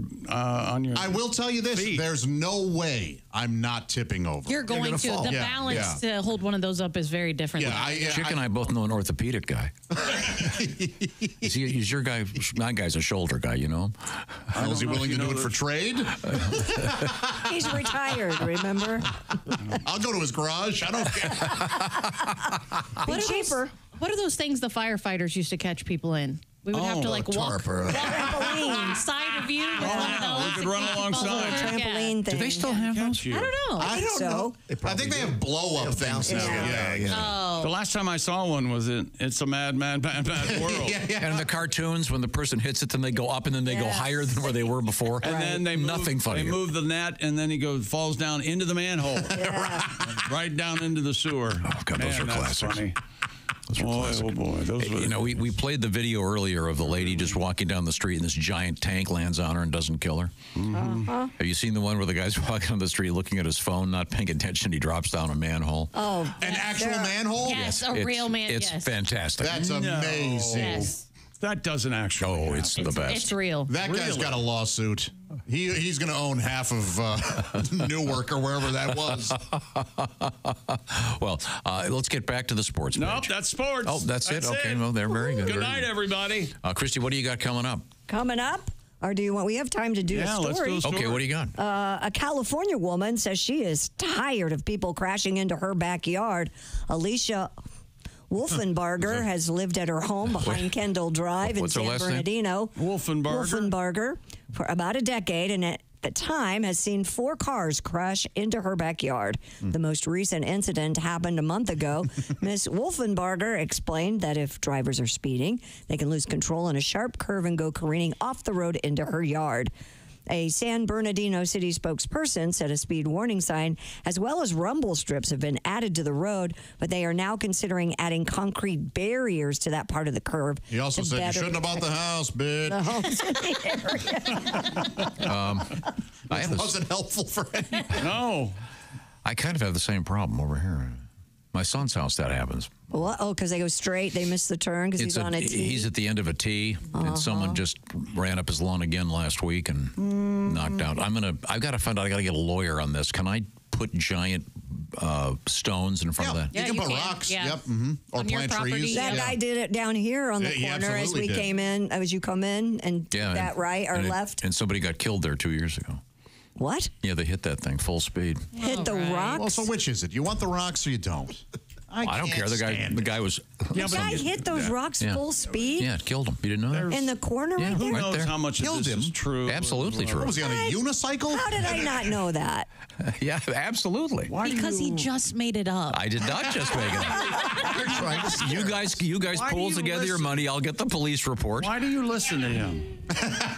So it's okay. So if I put those big rocks there, it's okay? Apparently, if you want to kill people. Well, I don't care if you're drunk and you're too stupid to see a house in front of you and you drive into it. It's your fault. All right. I mean, any jury's going to go, yeah, this idiot's a drunk and he ran into It's it. not an accident. Maybe they're doing it on. Maybe they're running into your son's yard on purpose. You ever think of that? I don't know why they'd want to do It's that. a little. Maybe it's a little get back.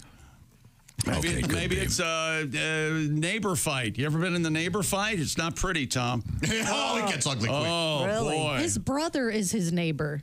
Pat's exactly. Yeah. Pat's been in the neighbor fight. No, you've been in the lover fight, right? Well, In the front yard. In the front yard. friend fight. Yeah, well, boyfriend. don't text me when I'm on a boat. I'm going to show up when I get home. Coming up, we'll have what happens when you become not lovers, but enemies, I guess, or dumped, let's say it that way. Do you know what 304 means on TikTok? It's an area code. It does sound like an area code. It is not an area code, but we're going to find out what it is code for. What it is. Yeah. It's a thing. What it is, man. What it is. It's a thing. And we have another one of those fake stories where China tries to pull one over on aquarium or zoo goers. Oh, really? Yeah. These are the people that the dogs shaped to look like pandas? Exactly. Love it. Yeah. So it's a fish now? This is in an aquarium, yes. Okay. And also coming up, we have a wedding ring story of interest. A painted clownfish. Wouldn't that be fun? Oh, if it's a dog painted like a fish. It's got a little appendage on him like a fish tail. I'd pay to see that. And then we have a pizza news. A lot of pizza news. Good pizza news. This is the Bob and Tom Show.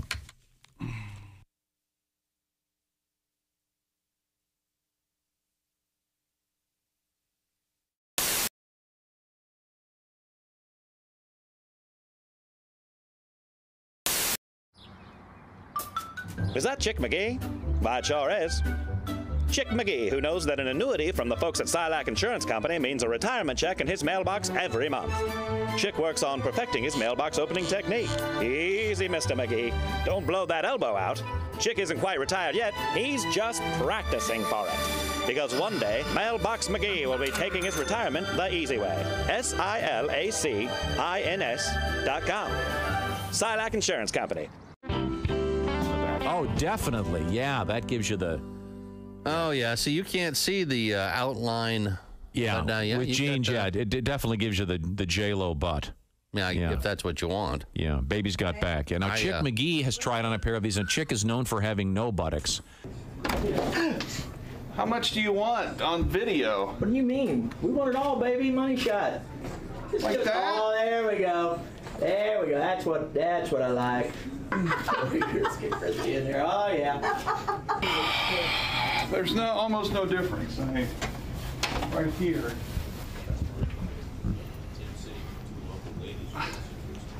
This is more what they're looking for. Oh my God.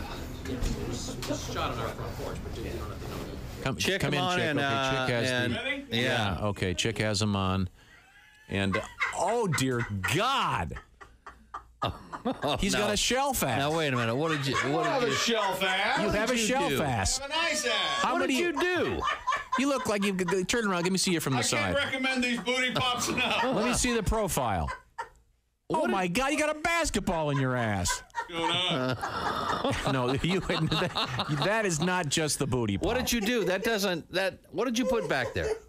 I got attitude back here, Bob. What I got. You got attitude. You got a shelf ass, is what you've got. What did you put in there besides the booty pops? It's a little fluffy pillow. Oh.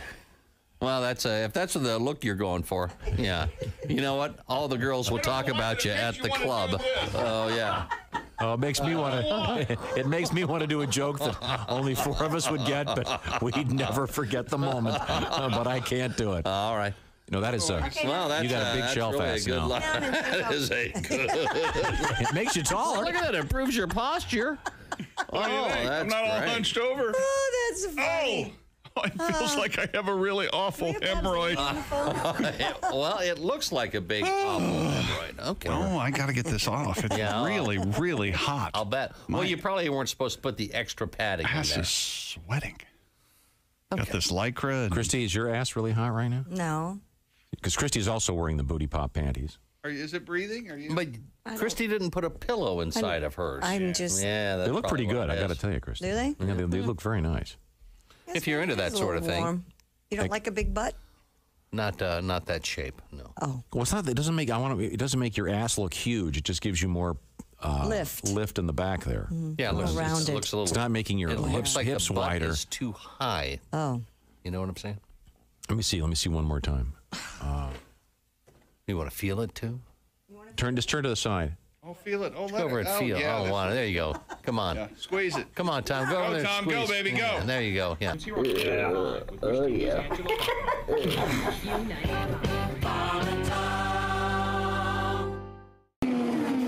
Race fans, it's May, and you're out at the track. You're hot and thirsty. If you don't get some relief quick, just like those Indy cars, your body's going to overheat. That's why you need the cool, refreshing blast of body fuel. It's like an overhaul for your body in a 12-ounce can. Just one drink, and you'll be refueled and ready for anything your busy lifestyle demands. Excuse me, sir. You look hot and thirsty. Boy, I sure am. I got my 2 kids with me, and I forgot the cooler in the car. God, it's got to be 100 degrees out here. I could sure go for a cold drink of water. Water? You don't want water. You want something that'll replenish all the fluids you've lost. You need the overhaul for your body in a 12-ounce can. You need body fuel. Body fuel? I never heard of it. That's because it's new. Here, try it, sweet. Jesus! This tastes like motor oil. Well, there is some motor oil in there. And some transmission fluid, gasoline, and even a little engine coolant. Engine coolant? Hey, I can't see. Well, of course you can't see. That's the power of body on your system, making it just like brand new. What do you think of body fuel? Are you trying to kill me? Hey, what's that fizzing noise? That's a little battery amp. It'll keep your body running smooth and efficient. How do you like the sporty racing look of the package? I can't see it. I can't see anything. Well, it's very sporty. Don't worry, preliminary testing shows that the blindness is only a temporary side effect. Anyway, how about that refreshing, cool, clear taste? Come here. I'm going to sue you bastards. Come here. Where are you? I can't see anything. Body fuel. When you're so thirsty you could die, try one of Body Fuel's 3 delicious flavors: original lemon lime, iced tea, or diesel. I can't feel my tongue. My gums are bleeding. My gums are bleeding. Body Fuel from the people who brought you Thirspiration Plus. It's the health drink for those on the run. Go out and pick up some Body Fuel today at a supermarket or auto parts store near you. Come here, you son of a bitch.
Hey, welcome back to the Bob and Tom Show. It's Friday. Mm-hmm. Yeah, that's right. Friday starts. Or should I say Fry-yay? Yeah, man. Huh? How about that, Tom? You like that? Fry-yay. Give us your best fry-yay. Fry-yay! Don't do that. It's embarrassing. You knew that was... Be an adult. Thank God it's Friday. What is? Remember Thank God It's Friday? That great movie? I didn't see it. that disco in it. No wonder. Now let's check in with Christy Lee. She's at the Silac Insurance News Desk. Man in New York City says he found out he was being dumped through Apple's new AI messaging summary feature. Is that right? Yeah, software developer Nick Spreen shared screenshots of the AI-penned message summing up the content of several separate breakup texts from his girlfriend, which arrived on his birthday. What a gal. The message reads, quote, "No longer in a relationship, wants belongings from the apartment." Oh, geez. Mr. Spreen's tweet included the caption, "For anyone who's wondered what an Apple Intelligence summary of a breakup text looks like." When asked by a user whether the AI provided a fair summary of his girlfriend's messages, Mr. Spreen replied that it had. So this is An AI thing that reads a bunch of text and then just does a quick. Condenses it into one quick little thing. Sounds like Greg Hahn was a consultant. Right? on this. I know. Yeah, man. Sounds like she was somewhat verbose anyway. Yeah. Where did you get that from? If the thing had to summarize a whole bunch of texts to get it down to just, I need my furniture, goodbye. Are these sent texts? That's a great question. Because if so, then he already knew he was being broken up. Or were these texts that she wrote and then decided not to send? No, she sends him the text, and this apparently reads them all and then summarizes them for you. Saving time for him. Like, yeah, it should said she wrote all this stuff, and then it said, hey, just send a summary of what I wrote. So it's something he had to hit instead of going, I'm not reading all this. I guess. Boom. No, and is like that she it? did. Okay. Well, then I don't blame her for breaking up with him. He doesn't pay attention to And technically, he wasn't dating her anyway. He was dating his phone. Do you have a new phone? Yeah, I do have a new phone. Okay, we'll play with it later and send a summary of something. Oh, okay. Tell Tom how you really feel about him, and then we'll just do a summary of it. Piece of crap bastard. I am very confused. I have to admit. This isn't confusing. Imagine if you have a sheaf of papers like this, Christy and you say, I want this summarized in one page. Boom. So she wrote this text and then told the AI thing. No, he did. She apparently wrote him a whole bunch of text, and he has some software that reduces it to a short summary. So it was his option to. Yeah. It's a terrible way to communicate. I know, but there's some that I could really use that for, right? Like every recipe. Have you looked up a recipe lately? Well, sure, Well, it says jump to recipe is the greatest thing they ever put on it there, goes, but well, my still. grandmother used to, and then they give you the history of the town they lived in, and 30 pages later, you finally get a cup of sugar and start. But that's not necessarily, communicating with another person. This is, in a this is relationship. so bad. Why are we excited about this? I don't know. I think it's silly. Can we use this feature in our Wednesday meeting? Yeah. Like, where's that button? Boop. Well, enjoy the text you're going to get if I'm making a joke about the Wednesday meeting. They have zero sense of humor when it comes block your My bad. Everybody else does 10 minutes. Why can't we? On a much lighter note, there are over 35,000 posts on TikTok using the hashtag 304Talk. 304 is an area code in West Virginia, I was told, but it's not what it means. It's code word for, apparently, a promiscuous woman. Anybody want to figure out why? There's no way they're going to figure this out. I think you might get it. You might get it. Is it one of those things where 3 is a 3-letter word? Well, no, that wouldn't make sense. They used to do that with "I love you." Yeah, That's how they would send I love you. Right, Yeah. Whatever the hell. 143. Yeah. Is it because like a 3 looks like a butt? Like No. And boobs. No. Is it like- Yeah. Put it this way: it's a combination of low technology and high technology. Calculator? Yes. There we go. Very good. And the old school calculator turned upside down looks like. Yeah, that's right. But it's spelled wrong. HOE. Yeah, that's the farm implement. That's the gardening tool. While some use the term in a disparaging context, 304 also emerged as a code term on social media apps that flag posts discussing taboo or adult themes. So it should just be 04 then, is your point. With some women apparently using it to refer to themselves as sexually open or as sex workers. Oh. Great. Working on the sex farm. Yeah, it is interesting. Yeah. Because ho is HO, right? Yes. Yes. Yeah. But it is HOE. But this is a big thing. If they said 35,000 posts using this thing. What was the other one? What was the one with boobs or boobies? 80085. Yeah. Oh, that's it. Or 135. Yeah. All right, yesterday I forgot to tell you about this. I was driving home on the interstate and I saw a license plate. And I'm going to spell what I saw. I have a photo to prove it. Let me get my pen. All right. Okay. It's A. N. Yeah. A. Continue. L. All right. P. Z. Anal, please. Oh. Anal, God please. as my witness. There's no way. God as There it is. my witness. I'm driving down the interstate last night. What could this actually And my mean? girlfriend goes, did you just see that? And I slowed down so she could take a picture. And I was like, what? Or maybe the it's heck? anal Pez. There's a new Pez dispenser that you turn upside down. Oh, it comes out of the butt. That's funny. I mean, That is funny. Yeah. how did that get past somebody? I wonder what this could be. I don't know. It's probably someone. Alps and Alps? You mean you think there's a legitimate one for this? Maybe. No. No, You think there's they no way. They snuck it by? Yeah, they. All right. I'm just I trying to give mean- the person the benefit of the doubt. Can you imagine if the guy with that plate pulls up to pick up your daughter? Andy was in a pickup truck. I'm just trying to give Anna Laps the benefit of the doubt. Right. Anna from the pause. I couldn't believe That's it. hilarious. Well, okay, dude. Anal. And he was in a very nice pickup truck. And do we think PZ stands for please? Just because they couldn't put they didn't have He enough. ran out of letters. He couldn't put the PLEs. What else would be? What else would it be? My sweet husband goes, well, maybe he means Annapolis, and they just spelled it wrong. I go, I don't think so. Well, at least he's being Or it could be just polite. random. Yeah. If it was analyzed, it would there wouldn't be a P in there, and it wouldn't be random because they would have all the plates have numbers. Yeah, who knows? It's All not. right, well, He So definitely funny. it's an selected it. anal. And somebody somewhere still has their job, and I'm shocked.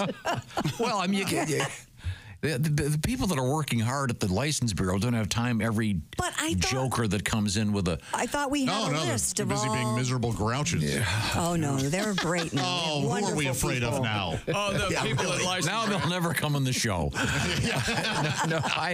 host. Yeah, I don't know where we got that idea that they're miserable around. Yeah. There is a universal list of some of the bad Yes. ones, but that's Right. That was. But that why was would shocking. you? Why would you want to be advertising that anyway? I Why guess is that a? if you If you're put it out, into it, yeah, and you're asking politely, if you some put it girls out are going to there- go, okay, you said please. Was there a fellow driving it or a lady? Yeah, it was a guy. Right? Wait a minute. Was there a lady driving the car? I did not see who was driving. It was dark. Until I get my eye surgery, I don't see very well when I'm driving. Was it a what kind of? Was it a decent looking car? I mean, It was a truck. It was a pickup truck. Oh, okay. What Yeah. kind? Ram? You know what? Ranger? Bronco? Oh. 7 seconds in. I mean on. F-150. It was a very nice. It was a very nice black truck. I don't know. I can't tell what kind it is. Wow. I just thought this thing about this 304. This to me the funniest part was the fact that it's an old technology. Can you type in 304 on a traditional computer and have it spin around so you get that effect? Somehow you have to have an old calculator. What have we always said? If you can make a sentence, the computer can do it probably. Okay, well, so if someone says 304 in any context in some kind of communication now, it means hoe. Okay. They give an example. It says, here's the term in a sentence. One might say, she got so much riz, she pulled in 3 guys on her way here. Classic 304 behavior. I see. I love it. Tom reads it like he's reading anthropological. Bailiff, please read the memo. Your Honor, she got so much riz. She pulled in 3 guys. Now, Your Honor, that means she's got a lot of charisma, and the men came with her because she's a classic 304. A whore. She's in a car that It's says... dangerous. Now he thinks he knows. She's in a car that says anal, please, thrice. We're coming right back with something more pleasant. Yes. A wedding Promise. ring. Yes. Although, funny enough, it has something to do with Christie's license plate. This is the Bob and Tom Show.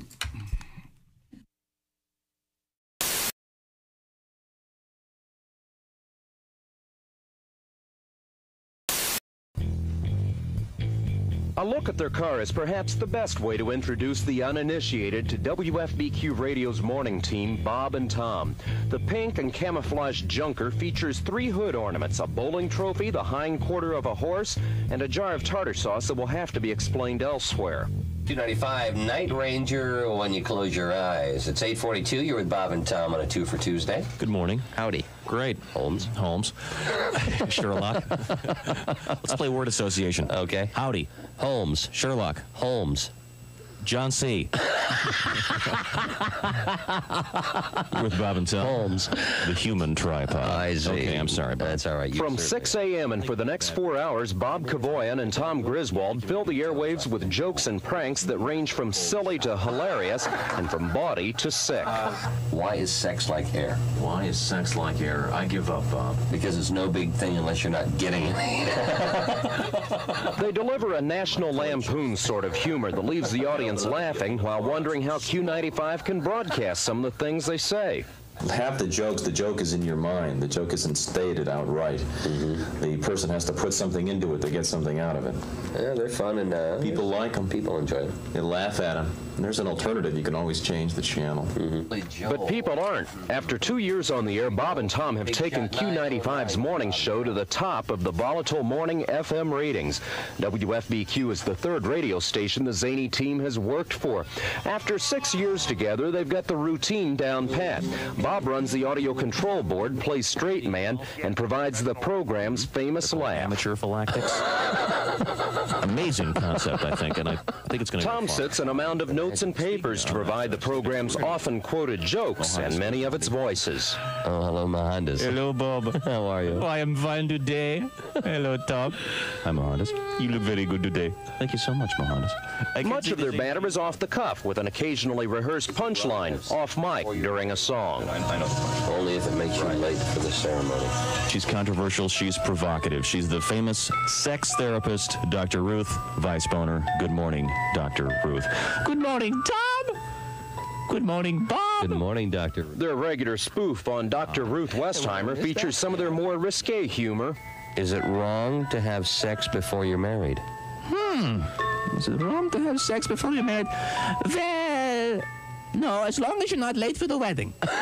Bob and Tom's task of filling 20 hours of airtime every week is made easier by several regular characters phoned in by people around town.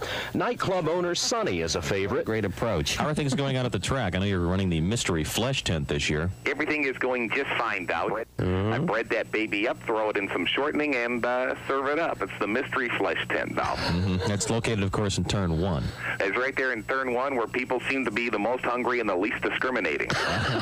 Other characters are voiced by regular visitors to the studio. Ladies and gentlemen, the President of the United States. Tiger Don Bardo. Good morning, Bob. Good morning, Tom. Good morning, Your Highness. Q95 midday personality Jay Baker voices the spoof on Richard Nixon. Now, do you remember Ronald Reagan visiting the German cemetery over the weekend? Oh, that's right. Yes. The media referred to it as the Nazi cemetery. You know, I was the one that put him up to that. I see. I said, babes, this is going to be so beautiful for your career. Trust me on this one. I told him, I said, when I was a young boy, I heard the phrase, the only good Nazi is a dead Nazi. I said, Ronnie, you can't miss a whole field full of dead Nazis. You slide over there, you put the wreath down, the wreath, and you're cruising.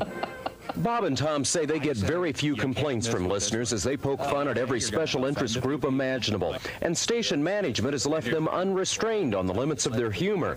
After 2 years, the result has been high ratings, a devoted following, and 2 happily transplanted Hoosiers who say they just might stay to grow old and gray on Q95.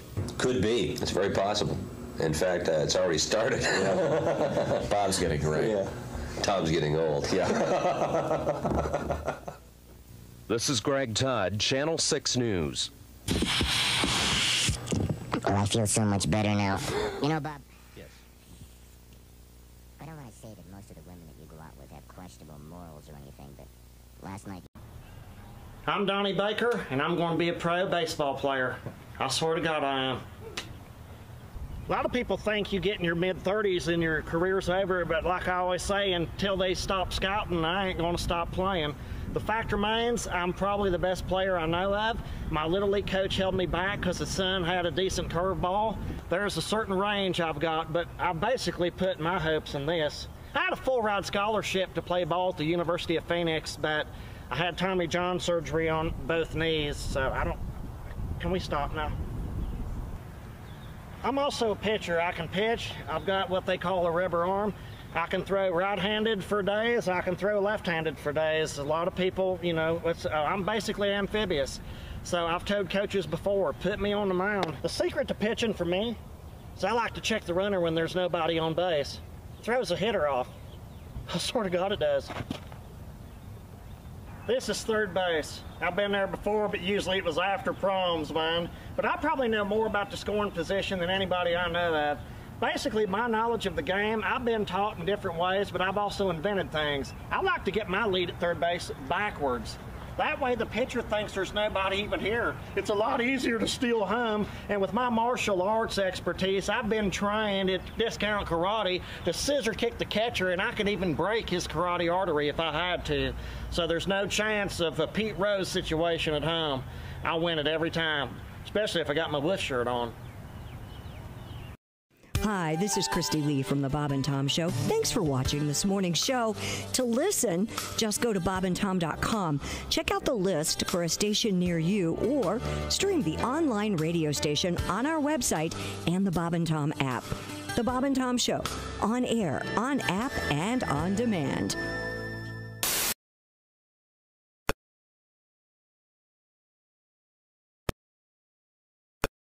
Carmel tomorrow night. Palladium. Details coming up in a few minutes. Welcome back to the Bob and Tom Show. Christy Lee at the Silac News Desk. Hello. There's Pat Godwin. Hey, chick. He's right here in the studio with us. There's Jessica Hooker. Hi. Good morning, Jess. Jess. Jess. Jess. Jess. There's Josh Arnold. That did sound weird, didn't it? Yeah. There's Ace Cosby. What's up? I'm Chick McGee. Hello, Tom. Coming up, a special surprise. Yay, I like special surprises. Well, there we go. You're going to be very surprised. Is it cake? It better be a cake. Pizza? No, honestly. Pizza. Donuts. Thank you, Ace. Strippers? You're going to get the wang dang doodle taken care of. Have there ever been strippers here? Unfortunately. Oh, yeah. Naked as Jaybird. We should surprise Tom one morning with a bevy of strippers. He'd lose his All mind. No, thank you. They wore shoes at least, so Tom wasn't totally freaked out. Yes, red-haired strippers. You would get so angry. No, thank you. Real angry. Human trafficking. No, thank you. We have. Not the same at all. No. He says going through college. Yeah, right. Yes, they want to be a medical doctor. Okay. Well, speaking of pizza. Yes. We have some pizza news for you this morning. Oh, hang on. I thought we were going to talk about wedding rings. Oh, you can do that one. That's a good one. I love that story. Okay. A woman says she lost her wedding ring, yet it was spotted on an X-ray after accidentally swallowing it with her vitamins. According to SWNS. She must have a throat like a trumpet. What the hell? Dana McMichael was vacationing with her husband, retired NFL player Randy McMichael, in Thailand. I know Steve McMichael. I don't know Randy McMichael. When she took her ring off in preparation for a shower before taking her vitamins. The 39-year-old explained, "Without looking, I threw everything in my mouth and washed it down with water." Well, she started choking and noticed her ring was missing. After searching the hotel room, the couple wondered if she might have swallowed the ring and set out to find a clinic with an X-ray, which ultimately revealed the ring in her lower abdomen. Doctors assured Mrs. McMichael that the ring would pass naturally. A day later, it did. She said, and I quote, "It's the grossest thing I've ever done, but I'm wearing it again." The smile on Look Tom's at it. face. You can't wait to talk about it. So I'm guessing somebody Googled what's the biggest, roundest, softest way to deliver a turd. I don't know what this lady's complaining about. I always love it when I get a fast food bag and I reach into my fries and there's that one wedding ring in there. You're a winner. Yeah. I mean, usually You wear the onion ring like a wedding ring? usually you pass corn, but not carrots. Hey, there you go. That was just sitting right there. Hey, there you go. There you go. Oh. Did he go to Jared? No, she went to the John. I wonder if she said, if the diamond had been bigger, I would have noticed it. You know what I'm saying, Christy? Everything all right? Yeah. It's so chintzy, I didn't even see it. You better be careful. You know, people listen. Pardon me? I'm sorry. Yeah. Employees of a Texas pizza restaurant. Ooh. Howdy. Well, Chick, you and I, don't you share this? You could I can swallow an insane amount of pills at once. Can you really? Yes. I can. It's alarming. One at a time. Yeah. Alarming. I have to take pills one at a time. Oh, okay. I'm literally 10.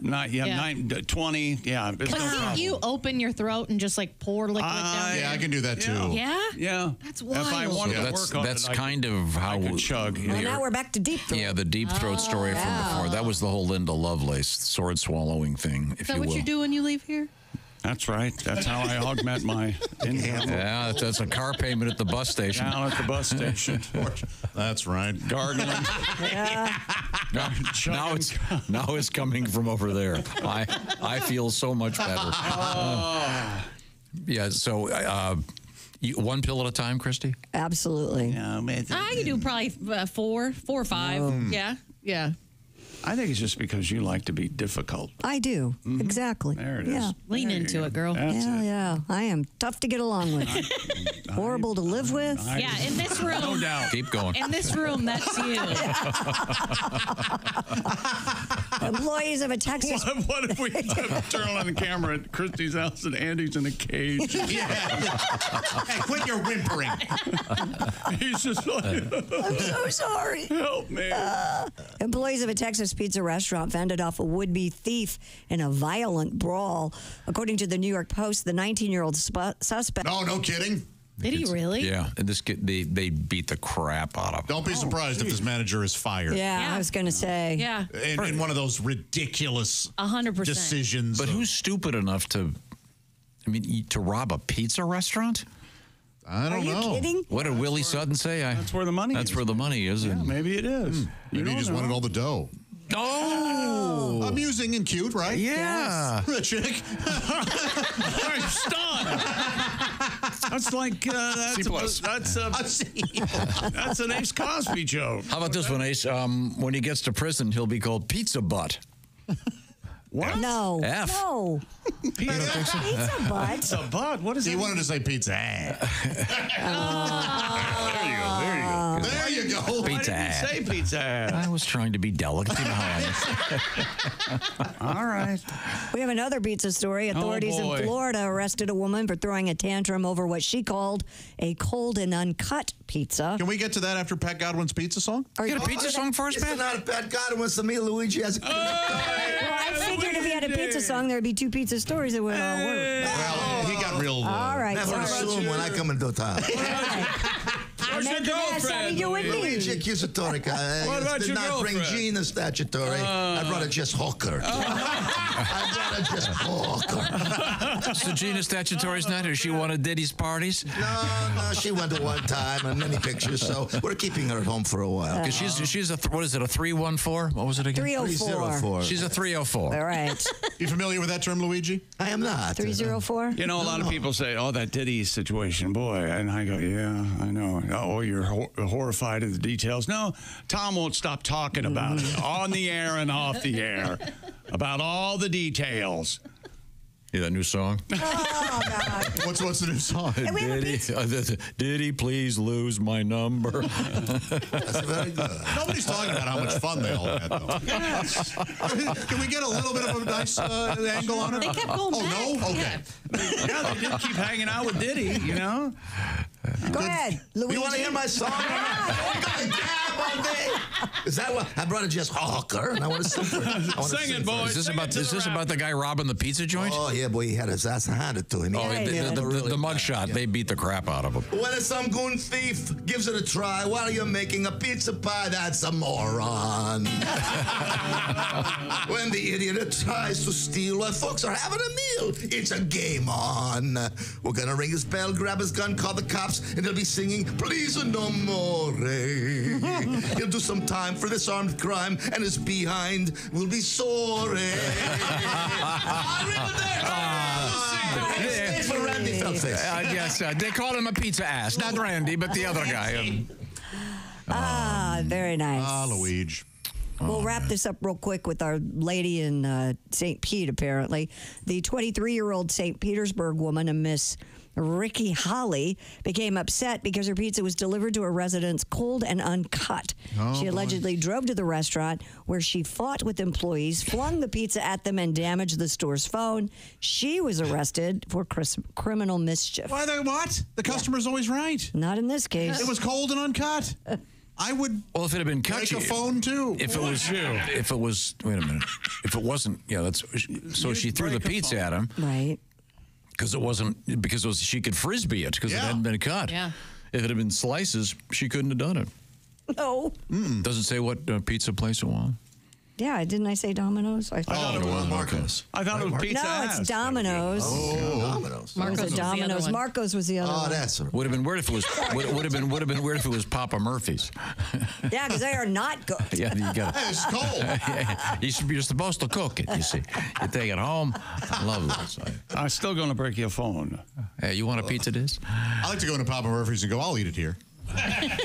Is that right? They laughed. They laughed. No, they don't care for it. They have a great. Why are there no tables? Right now, I want to tell you about having some fun this week and a lot of great action out there, and that's where Prize Picks comes in very handy. We're in the heart of football season, kids. You know that, and Prize Picks is the best place to get real money sports action while watching football. Prize Picks has made daily fantasy sports accessible to everybody, and the app is easy to use. Just pick 2 or more players across any sport, then pick more or less on their projection, and you could win up to 100 times your money. Jaden Daniels, for instance, you choose more or less, 235.5 passing yards. Saquon Barkley to have more or less than Quan Barkley, 85.5 rushing yards, or Joe Burrow, more or less 1.5 passing touchdowns. Prize Picks even invented what they call the flex play. You can still cash out even if one of your picks doesn't hit. Check out prizepicks.com or just download the Prize Picks app today. Use the code TOM and get a $50 credit instantly when you play $5. That's code TOM on Prize Picks. Get $50 credit instantly when you play $5.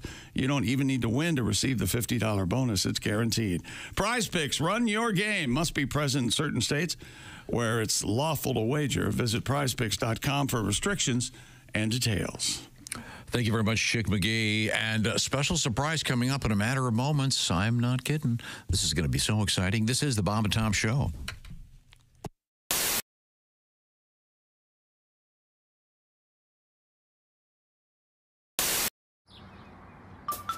Is that Chick McGee? Why, it sure is. Chick McGee, who knows that an annuity from the folks at Silac Insurance Company means a retirement check in his mailbox every month. Chick works on perfecting his mailbox opening technique. Easy, Mr. McGee. Don't blow that elbow out. Chick isn't quite retired yet. He's just practicing for it. Because one day, Mailbox McGee will be taking his retirement the easy way. SILACINS.com. Silac Insurance Company. Hello and welcome to the Mr. Obvious Show. I'm your host, Mr. Obvious. Let's go right to the phones. That's good. Just like him, yeah. Yeah, hello, Mr. Obvious Show. Hello. Is this Mr. Obvious? Speaking. Oh, hi, Mr. Obvious. I'm a long-time listener, first-time caller. Well, thanks for calling. What seems to be the problem, caller? Oh, Mr. Obvious. Yes? I think I've got a critter stuck in my pipes under my kitchen sink. Huh, a critter, huh? Some sort of animal? What makes you think that? I can hear him down there making noises. Noises, huh? What sort of noises? Well, you know, kind of a growling noise. Like a critter. What's that sound like? Well, it's sort of like, you know, like that. Huh. A critter under your sink, huh? And it's growling at you? Yep. You can hear him down there. Sounds like he's trapped in the pipes or something. He's down there growling, kind of like,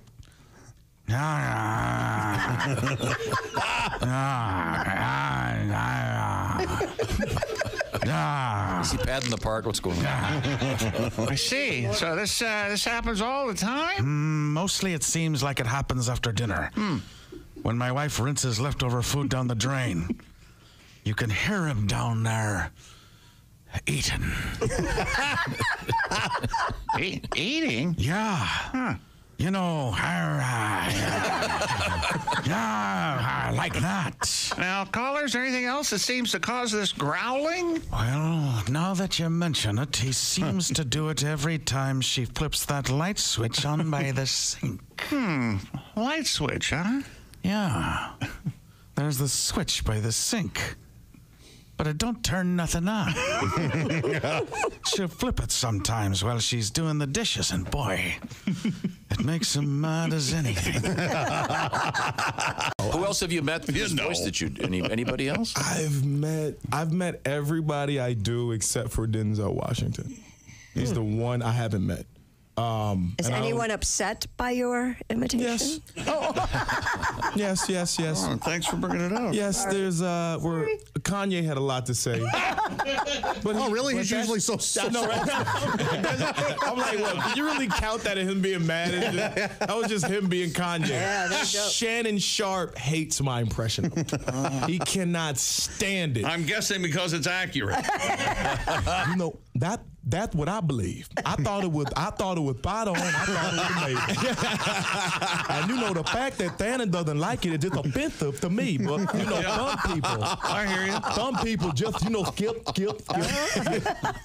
Some people just don't like mirrors, Skip. And when you see the mirror, you say to yourself, do I really sound like that? And I'm gonna be right there on the other side saying, yes, you do.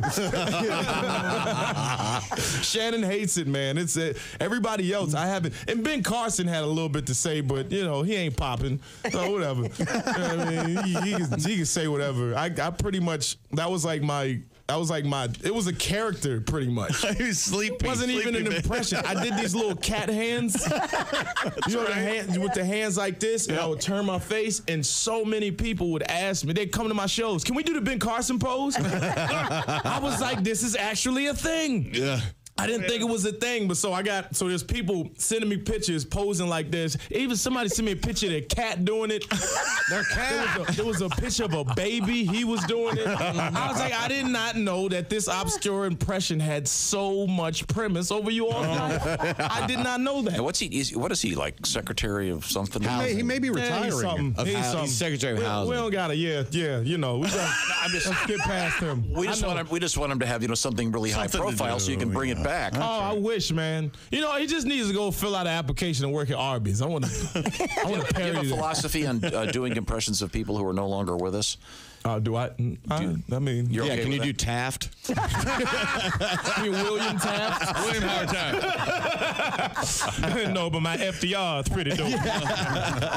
My Franklin Delano Roosevelt, I definitely sit down for that. I don't do Teddy Roosevelt, but I do FDR. He has the back of a chocolate eclair. That's one of his famous quotes. Jay Farrow is our guest.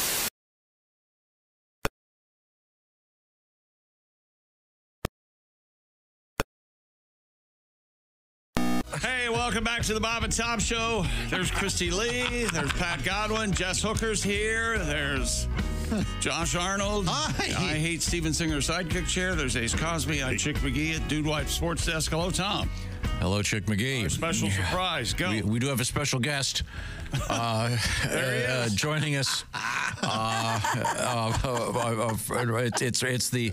It's the great comedian Randy Feltface.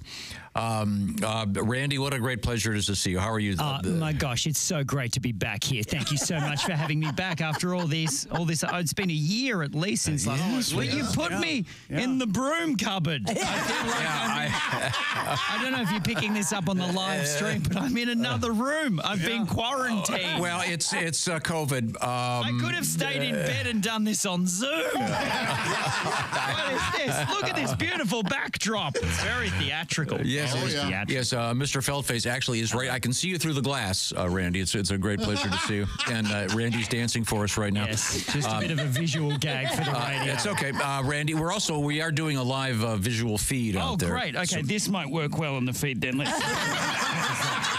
Nobody saw that. Nobody saw that. I saw that. Nobody saw that. Now, this is the first banana tour. Is that correct? That is correct. I'm doing a show about bananas. wow. I'm at the 20-year mark of my career where I've run out of things to talk about. So I'm doing an hour on bananas. The Cavendish banana, just of course in the news last week. Oh, God. Yes. I'm sure you're familiar with the Cavendish. The news last week. No, there's been a breakthrough. It's not going to go away? They saved it. They believe they may have a strain now that they'll be able to save the Cavendish banana. Did you know that all the bananas in the grocery store are related to one banana? That's yes, right. they're the product of incest. Yes, that's quite disgusting. There's a great book about that. But Randy Feldface is our guest, and this is how would one watch this? Ace, help me here.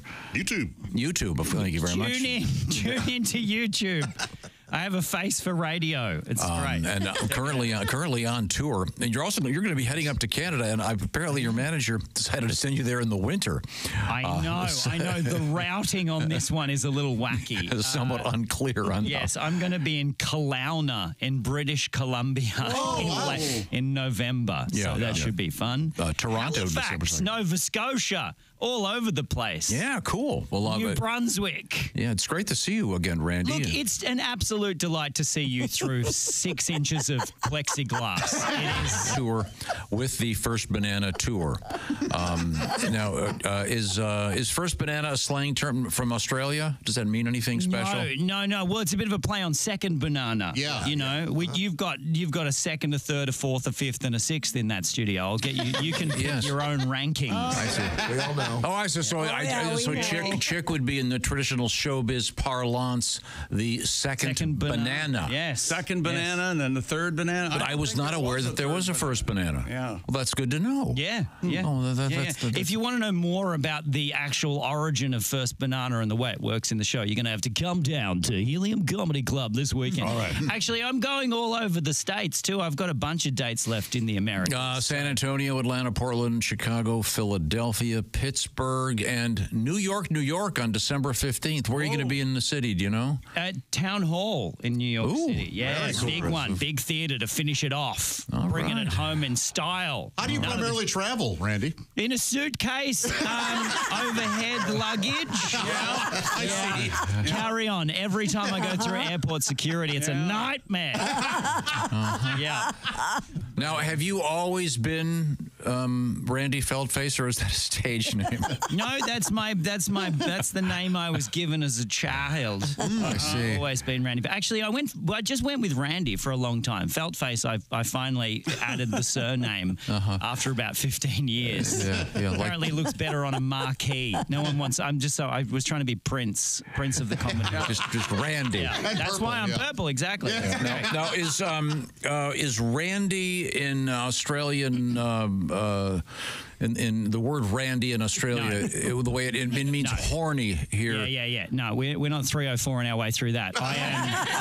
We don't use that term down there. No, I think they use root. You have a good root. That means to have. Yeah, have sex. Root. Yes. Did you root her? Yeah. This is going to make the best clip for socials. Australians are going to be like, what are you Randy's doing? blushing. He's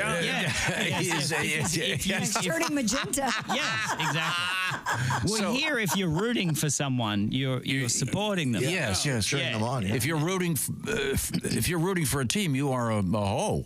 Yeah, exactly. You're doing the whole bunch of them. Yeah. It's a good root. But Randy in England means horny, right? Sure, yeah. Yes. In the UK, but not in Australia. Can someone get a copy of Austin Powers 2? The second one. Do I make you Randy a pair? I see. Now, I don't want to get too personal with you, Randy Feldface. Please do get more personal. I feel this is superficial. Get deep. Are you seeing someone? Are you on the apps, or do you have a steady? No, we talked about this last time I was in, and I was lamenting the fact that I don't get to. I'm only in town for 24 hours, so the apps don't really work for me. Oh. Yeah. There's too much forward planning. But now I'm finally in a relationship. Oh, wonderful. Yes. With myself. I'm practicing self-acceptance. Wow. Well, that's very good. Yes, I'm it's all about self-love these days. Everybody, this is now the serious point of the interview. Who's in therapy? Let's talk about it. Oh, I'm in therapy. How's it going? I love it. I love it. Is it working for you? Yes, it is. And self-acceptance is one of those big things. Yeah. It is, isn't it? How are you going with self-acceptance? Slow but steady. Slow but steady is the best way to do progress, not perfection, man.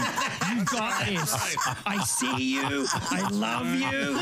You are loved. I don't care if you're fifth banana in that studio. To me, you'll always be number 2. Thank you. Randy Feldface is helping us with our therapy problems right now. Are you in therapy? Oh, God, no. No? He's the one. Why not? I guess you just get to come on air and what do? You have to get up at 4 o'clock in the morning for this shenanigans? 3 o'clock in the morning. You don't need therapy. No, I need sleep. He's the reason all of us are in therapy. Yeah, exactly. Yeah. But I'm the reason all of them can afford therapy. Randy just said unemployed. Yeah. Randy Feldface is our guest, and you really can't blush when you're purple. Well, I blush from the mouth outwards, if you say. Have you always been purple? I have. I've always been purple, yes. Yeah. Strange question. Do you ask that of all of your guests of color? He kind of does. It's the first question. Again, let's get you into some therapy. I know. Now, Randy, would you be kind enough to allow Christy Lee over there to indulge us with a little bit of news, and perhaps you'd like to comment? How does that sound? You know what? It's always been my dream to comment on the news. Here we go. At this hour of the morning. Christy, what have you got for us? Has a water tank fallen on someone's head or some Randy, sort of shenanigans? I do have something in a tank, if you will. Oh, great. An aquarium. Is it another amusing license plate? No. Maybe she's trying to. Maybe she's going to root in a water tank. Maybe. Randy, are you up for some rooting in a water tank? Oh my God. There you go. Okay. This is on. What have you got? Let's do this. What do you got? An aquarium in China is facing criticism for duping visitors with a fake whale shark robot. According to Hong Kong Free Press, the recently opened Jiamisha Ocean World in Shenzhen features a mechanized whale shark that is considered its star attraction. Whale sharks are gigantic. They're massive. They're the biggest, I think the biggest aquatic animal. Yes, that is commitment to animatronics. And in the water, we've got a robot in the water. And people are pissed? Yeah, though the whale shark is advertised as a robot. Okay. Outraged visitors have been leaving negative reviews saying they paid to see a fake fish. Well, it's not a fish, first of all. Sorry, hang on. So they're annoyed that it's too realistic? They're that it's annoyed not that a real. it's not real. Oh, that it's not a real fish? Yeah. But it's advertised as a robot. Did they just paint a submarine? Yes. It looks pretty good. But That's up there with the panda. You know, the dogs that they painted to look like pandas? Yes. Those are fantastic. That's up there. I think that's going to be the way of the future, given that, species are dropping like flies And at that's this point. exactly why they're doing it, Randy, to promote protecting the species. Very good. Right. So to protect the species, they put a fake version in the But zoo. not everything's fake there. You can buy the real COVID bats, Josh. You'll be happy to know. You can. There you go. Are we still doing COVID bat gear?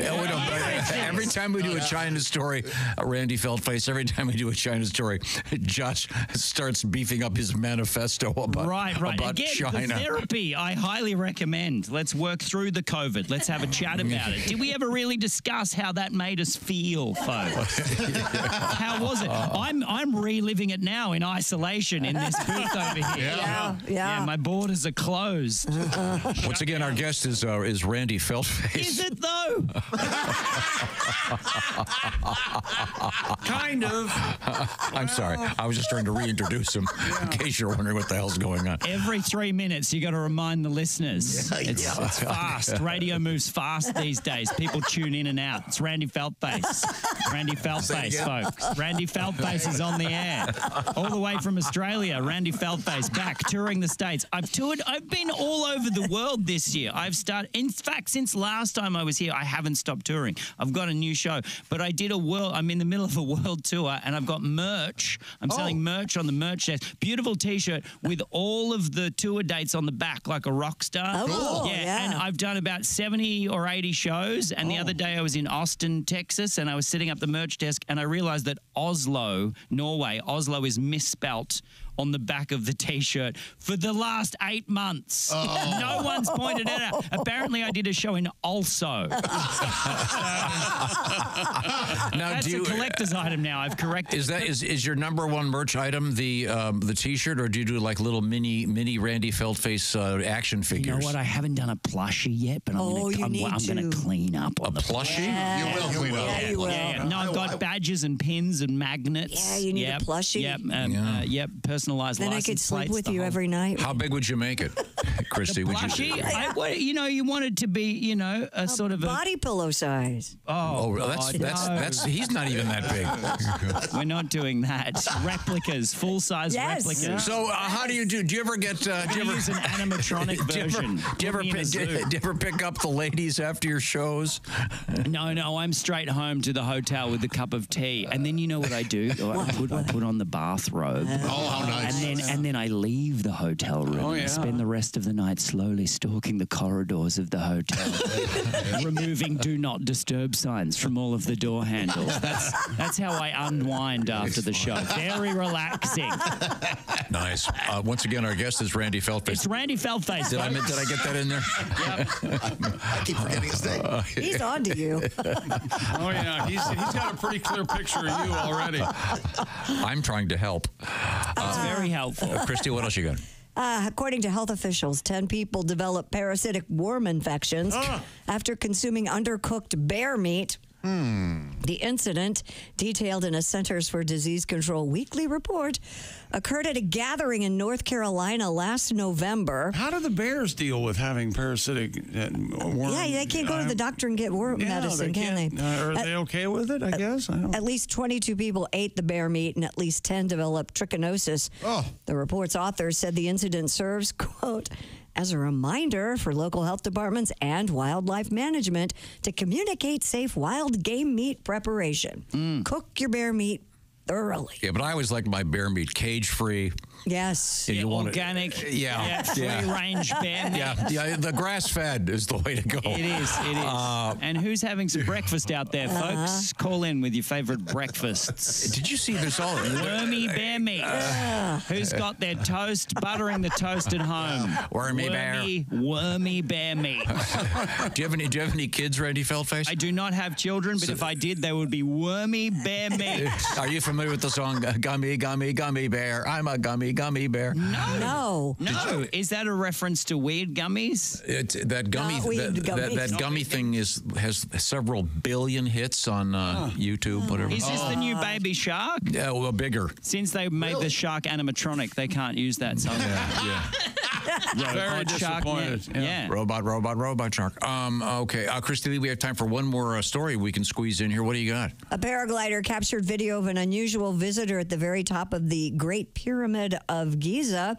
The footage shows Marshall Mosher soaring above the 4,500 foot. Marshall Mosher. Marshall Mosher. Yes. Marshall Mosher. He was soaring above the 4,500 foot landmark, and as he zooms in, a dog can be seen walking around the top of the pyramid. No kidding. Mr. Mosher wrote in the video's caption, quote, "A dog climbed all the way up the Great Pyramid of Giza." In the following post, Mr. Mosher allayed any worries about the dog's safety, explaining apparently dogs living in that area often climb up and down the 454-foot tall pyramid. Interesting. Yeah, but super cool to see the paragliding going over the pyramid. It's very, very nice. Wormy bear meat up there that the dogs Did you like that unrelated callback? I took wormy bear meat from North Carolina and somehow put it at the top of a pyramid. That is quality breakfast radio banter. You are a craftsman, my friend. Oh my God! Is someone writing this down? How far are those from the Sphinx? Not far, right? Not far. Is the Sphinx right? Have you been to the Great Pyramids? I have never been to the Great Pyramids, and it tears me up inside. Yeah, I'd love to go. I'll get there one day. I'll do stand up on the top of the pyramid. Oh, there you go. But apparently the audience is just dogs. Yeah. Have you been to South America? No, another place. Oh, I've been all over the world, and you're literally listing the only couple of places I haven't been. Have you been to Also? It's beautiful this time of year. It's beautiful. I went to Finland, and I hit there also. Did you? Have you been to Alaska? Come on, man. And next, that's another place. If someone looked at my Wikipedia page and picked all the places I've never been. Okay, what's your favorite place? I'll make it easy for you. Appleton, Wisconsin. Oh, that is a great time of year. How about Thailand? You've been to Thailand? I have been to Thailand. Oh, there we go. Okay, good. Yep. How are the ladies there? Or boys. Or boys. Whatever you're doing. Oh, come on. Seriously. Leave him alone. At the end of... No, don't leave me alone. Leave Thailand alone. I can take it. Jeez. Is this how we're going to end the interview? No. We're taking a break. Can we get some more racial stereotypes in here, please? Get these people in therapy. We'll be right back, but first, Chick McGee. Yeah, Simply Safe, the do-it-yourself home security system with ActiveGuard. Now, Simply Safe's 24/7 monitoring agents keep a close watch over your property and actually stop crimes before they happen. The cameras at Simply Safe use advanced AI to tell the difference between friendly faces, like family and neighbors, and potential threats, alerting agents to suspicious individuals before they get close to your home. The agents can talk directly to the intruder, sound a loud siren, flashlights, even alert the police. And while other systems only react after a break-in, Simply Safe combines live monitoring and proactive protection both outside and inside your home. That's why I trust Simply Safe, and I want you to have the same peace of mind. Protect your home with 50% off a new Simply Safe system plus a free indoor security camera when you sign up for Fast Protect monitoring. Just visit simplysafetom.com. That's simplysafetom.com. There's no safe like Simply Safe. Well, thank you very much, Chick McGee. Coming right back, it's the Bob and Tom Show.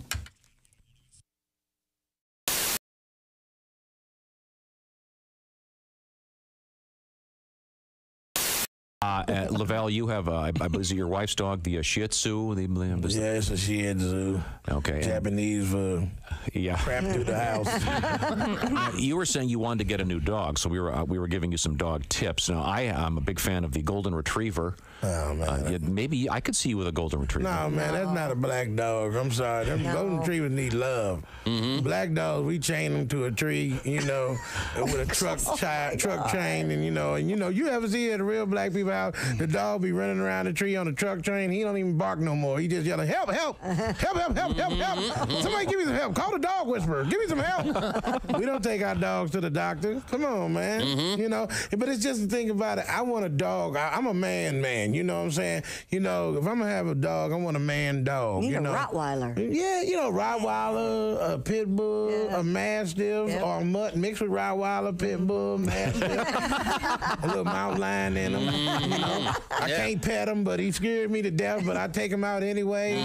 Because like that, I'm looking at this. I'm thinking of this. We in 2010. You don't know what's going to happen. I might be the last man on earth, like I Am Legend. And I don't want to be out here as I Am Legend and got a Shih Tzu as my guard dog. It's not going to eat zombies. Right, he's not going to eat zombies or demon dog. He's going to jump in my pocket. Do something. Do something. They're messing up my coat. You lousy Shih But you dip a zombie in grape jelly. Hey, I don't know how. Hey, let me tell you something. I'm going to eat him before he eats me. Especially if I'm the last man on earth. Who he going to tell? That's right. But I mean, I don't like German Shepherds, but I want a dog that people scared of. And see, I live in Studio City in California where it's dog lover haven. Dogs walk around with sweaters on, and you know they got bottles of water. You got to pick up their poop, man. Come on, man. I'm glad my dog little. Poop ain't that big, you know, because I mean, if he pooped like some of these dogs, I mean, a mountain of poop, and they got to shovel it up into a little plastic bag. I mean, and the dog look like you better get it before you get a ticket. Well, You know, in your case, obviously, since your dog does it primarily in your home, right. Well, but I mean, he don't do it in the house no more because I laid down the law. Oh, did you now? Yeah, that's what. How'd that go? That's what newspaper subscriptions Sounds like there was an incident. It was kind of, his butt was sore. I'm gonna let you know that. Here's what you do. Yeah, right. I mean, I know, you know, people are dog lovers, and you don't want to be offending nobody. Like, oh my God, because people treat dogs better than they treat adults. You know, I'm for real, man. I was watching Animal Planet one day, and there was a guy out in the water drowning, and there was a dog out there drowning. And they threw a life preserver out there, and they say, "Put it around the dog. We'll get you next." People love dogs, and my neighborhood, I want to shake it up, you know, because I live there's all these nice looking dogs running around. They all walking around, bougie little uppity dog show dogs. I want to have an animal that ain't nobody gonna, you know, be able to feel safe around, like a hyena. A big ugly dog. Like a hyena. Or something, or a baboon. You know, a baboon, you have a baboon on a leash. No, Oh my God, that would freak somebody out, because a baboon not only will eat you, it will grab hold of you and eat you while you're looking at you. Right, that's a pet. Wow. I want a pet I can fight off. Those scare me. Like bad shockma. I don't want no cutesy wuzzy dog. I mean, my dog got to be able to do something. I'm sorry. I mean, my dog, the dog we got now, he's just doesn't do anything. He don't know no trick, but he know how to get the food. What's his name? Big Larry. Big Larry. Of course. What else would it be? What does he weigh? He's a little pipsqueak dog. He's 10 pounds? I mean, he's probably about 9 pounds. Okay, Big Larry. Big Larry, yeah, we call him Big Larry. I just kind of gave him a big name, you know, since he was a little. Trying to help him out a little bit. Yeah, he's a pet shop dog. You know, I hate pet shop dogs. I like Humane Society dogs because they appreciate you when you come in there. Them dogs put on a show for you, man. I mean, you talking about the chorus line. Please take me home. They're about to kill me.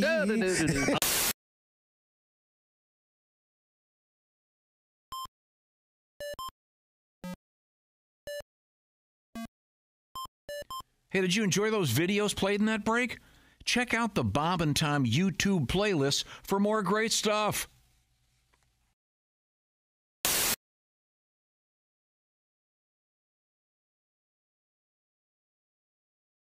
It turns and sways.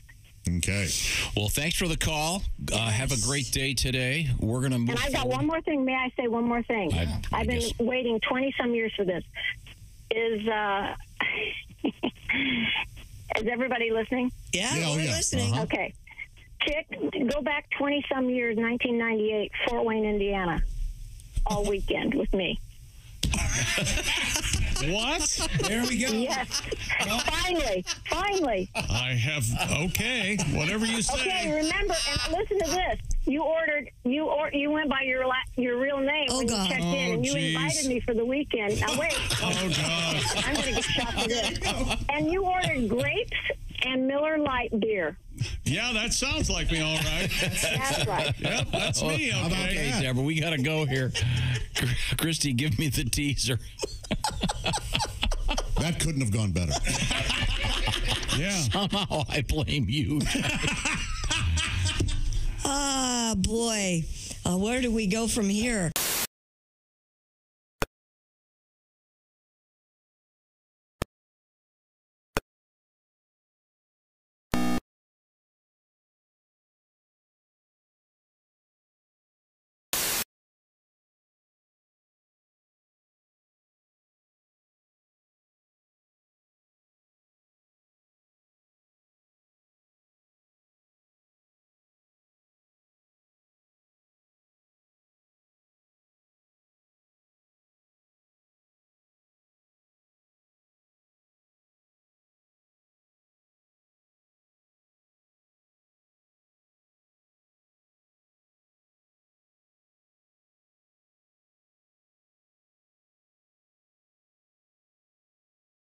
I'll also mention that Grand Funk Railroad will be at Carmel's Palladium Saturday night.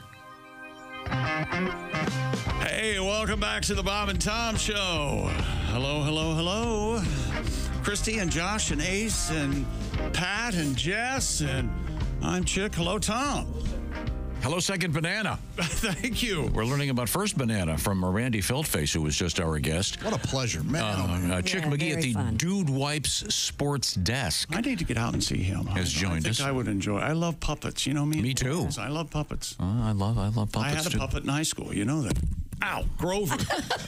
I would have loved to have seen you and Grover do a thing. There are a couple pictures out there that I've been reminded of that feature Grover and me at my locker. Is Grover still a staple of Sesame Street? Oh, yeah, 100%. Okay, good. Yes, Oh, is he? yes, Okay. yes, yes, Because he stays out of the news. Yeah. He's pretty... Did you do the Grover voice? Did you do the... Yeah. A little bit, yes. Oh, yes. That's great. Oh, of course, yes. It's either Grover or Yoda. That's like, I'm out. Maybe it's Frank Groda. Oz. I'm gone. Or Groda. You could have your own puppet and call him Groda. Grody. But Tom was right. That's how I flirt with girls, is through Grover. I didn't... You get handsy? I didn't. I got handsy. No, they had little sticks on Grover's arms, so you could, go put it on their boob. Is there a problem? Stuff like that. Like have his hand on their tits.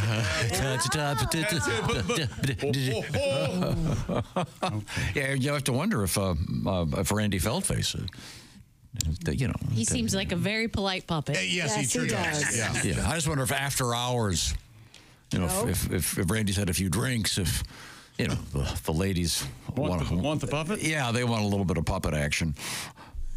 That's got to be a thing, right? Oh, absolutely. You can only imagine. I've always wanted to do a movie about Senior Wences, the famous ventriloquist. I don't know what that is. Yeah, Senior. Remember the thing where there'd be a pad in the box. You go, all right, it's all right. Remember, he'd pick up yes, that's it. or he'd draw on his hand and go, hello. Yes. Look how excited he is telling this story. But I mean, can you imagine? This guy. Can you imagine if you were having some kind of interpersonal encounter with him in the bedroom? I imagine various things might start talking. Get off of me. Yes, No, not there. Go there. No, you're getting close.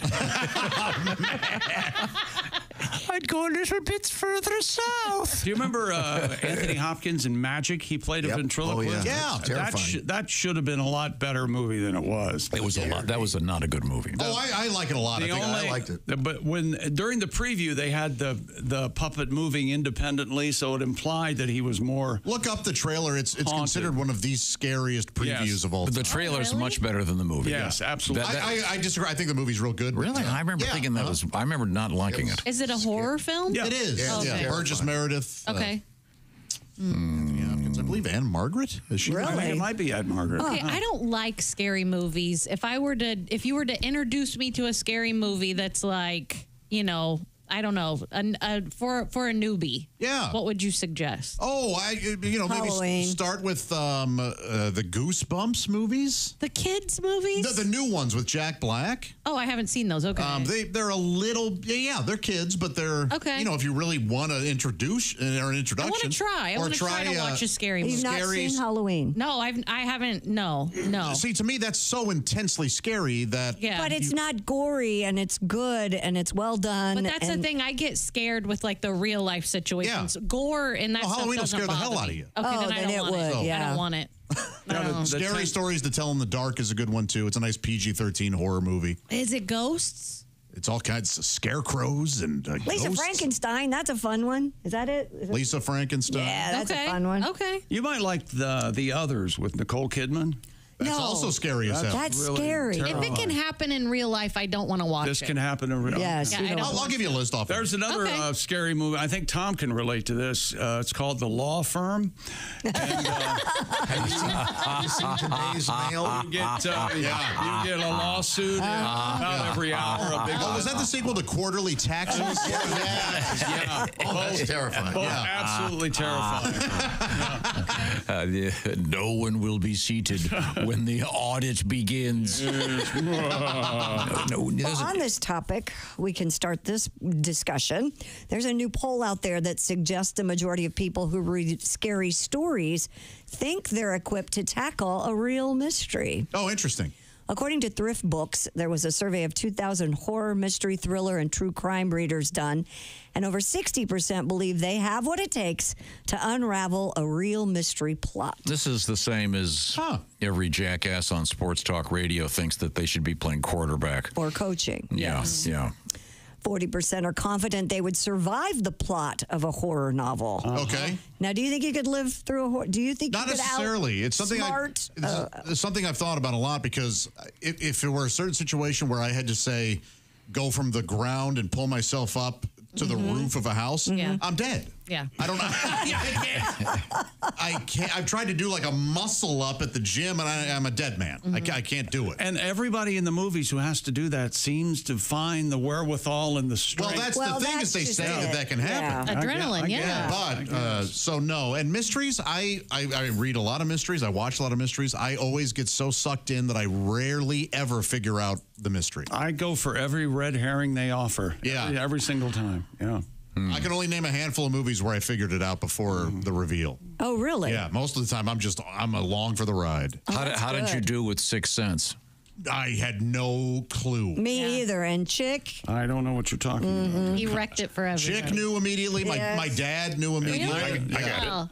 Yeah, I did not. Ace knew. Everybody, Ace knew. Well, that's okay.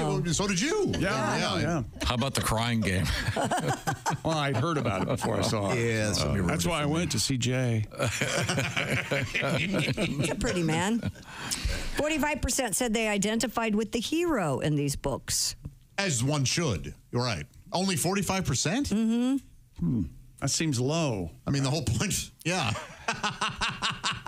I mean, I guess what they're saying is I couldn't do the things the hero can do. Oh, okay. Yeah. I'm not as smart as Hercule Poirot. Whatever the hell.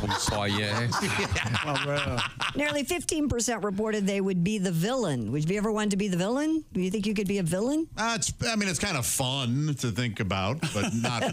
Yeah. I don't think I could tie someone to a railroad track and walk away. No, I couldn't inflict Who thought of that? That kind of harm. Tie somebody to a railroad track? Somebody had to think of that at first. Well, that's terrible. Yeah, it's Such horrible. a classic, though. Yeah, it really is a that's classic. Old school, yeah. Isn't that from those old black and white movies? Yeah. Also tie somebody to a log and put them in the big. Oh yeah. The saw. Oh, that's a good one. Yeah. You don't see that anymore. That's all great dramatic tension. Yeah. We'll be back with more of these when we return. Okay. We have a lot of stuff to talk about in this particular realm. Would you be a good bad guy, Christy? No. See, no one would suspect. I couldn't be. Oh, she's so sweet. I wonder why she's buying all that Visqueen lye and a shovel. Did you hear? Mama's upset. We gotta go collect. All right. Okay. She's gonna be pissed. Thank you very much. This is the Bob and Tom Show.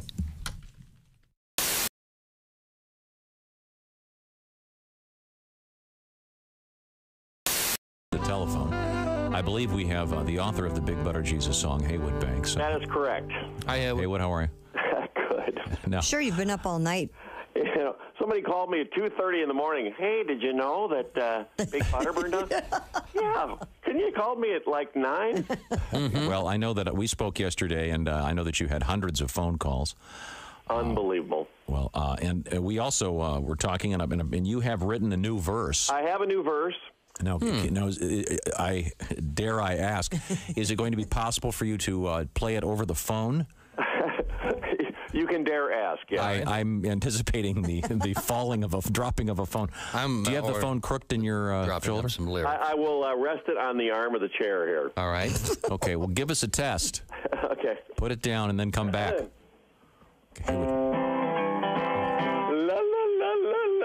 That's not bad. Not bad. Well, not bad. That's, I guess, a perfect spot for it. In fact, maybe we could have you do our show this way from now on.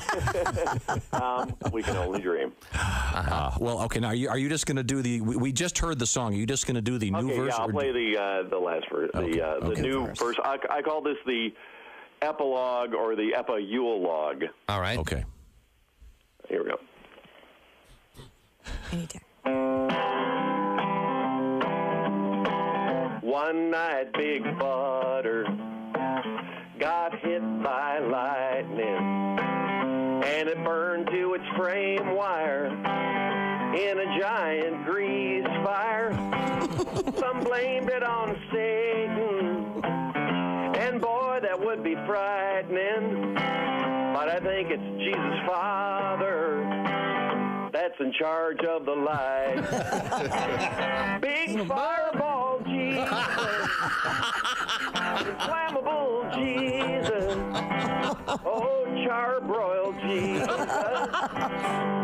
whoopah Jesus, oh extra crispy Jesus, bananas Foster Jesus, I'm put out, it's not Jesus. Charcoal-y some more. Oh, my. Yes, I'm put out, it's not Jesus. Charcoal-y some more. Hello, my name is Alexa. Are you looking for Bob and Tom Radio? Well, it's on me. Just say, Alexa, play Bob and Tom Radio on TuneIn. I'm so sorry. Wow. Hello, Bob and Tom Show. Bob and Tom, it's Kenny Tarmac. Kenny. Hey, Shooter, we just landed. Where are you? I'm in ATL, just got in from FAT through MCO. Nothing like a red eye out of Fresno to start a Friday. Wow. I know. Hey, Chick, I was going to update you on my fantasy league. Okay, go, man. You won't believe who I got going this week. Damn, hang on a second, guys. Oh, okay. It's my sister buzzing in on my burner Bluetooth. You've reached the voicemail of Kenneth Tarmac. If this is his burnout sister asking to borrow money she'll never repay him, press 1. Just kidding, sis. What's up, Jinbo?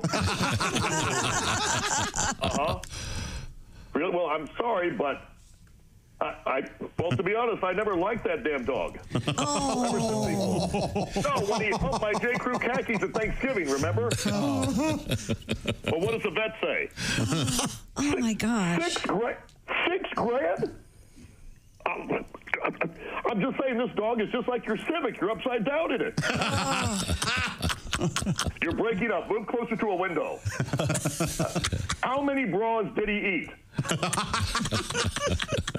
Well, Mom told you about smoking your jazz cabbage in that tiny apartment. Sounds like oh, boy. Yeah, well, apparently I should become a vet because that's almost more than I make off commission as a Region 4 sales rep at Smear Corps. No, I'm not bragging. I'm just saying I'm not the one who got divorced, kept the dog, and then got fired from Quiznos. I don't know, your dog's too ugly for a GoFundMe. Well, and not to mention, just think about the pitch. Please help save a dog named Kino. Yeah, those are good odds. No, next dog at least go with blackjack or craps. Hang on, Skyhag's coming over. We've already landed. It doesn't matter what position my tray table is in. I'm running numbers. Oh, ma'am, are you familiar with the McCurdy Award? I know you're doing your job, but unless you also happen to be a vet or can Venmo 6 G's to my stupid sister, get the hell out of my personal workspace. By the time we're about to have a Code 7, I'll call you for Phoenix. Boy, he has a lot going on, doesn't he? Oh, man. Oh, man.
Tomorrow night, Grand Funk Railroad, Carmel, Indiana is the place at the beautiful Palladium.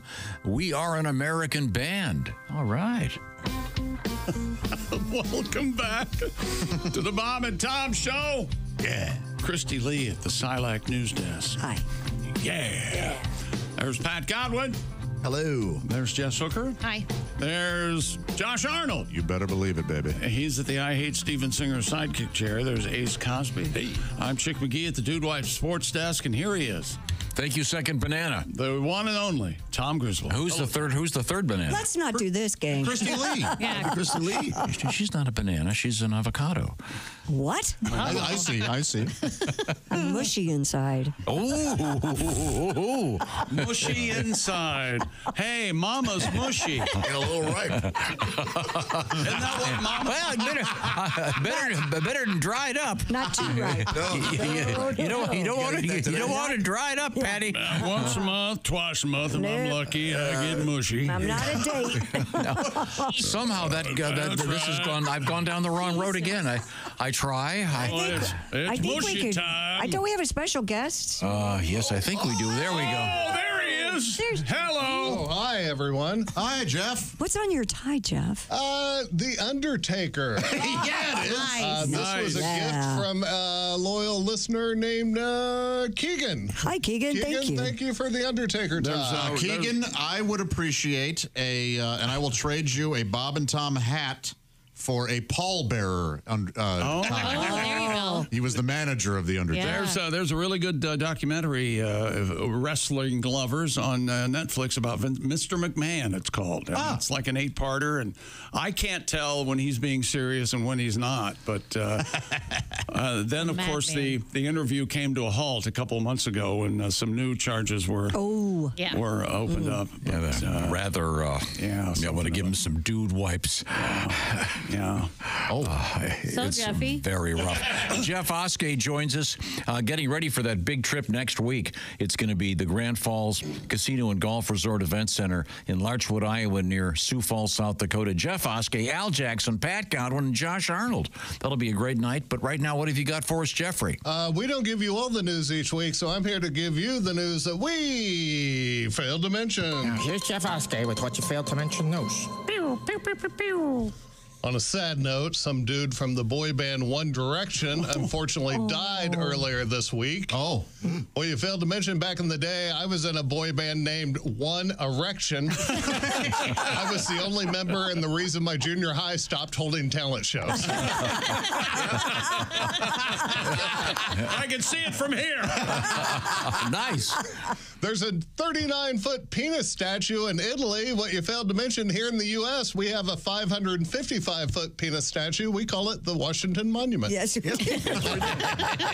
Beautiful. I learned that Pat and his son may be going to Christie's house for Thanksgiving this year.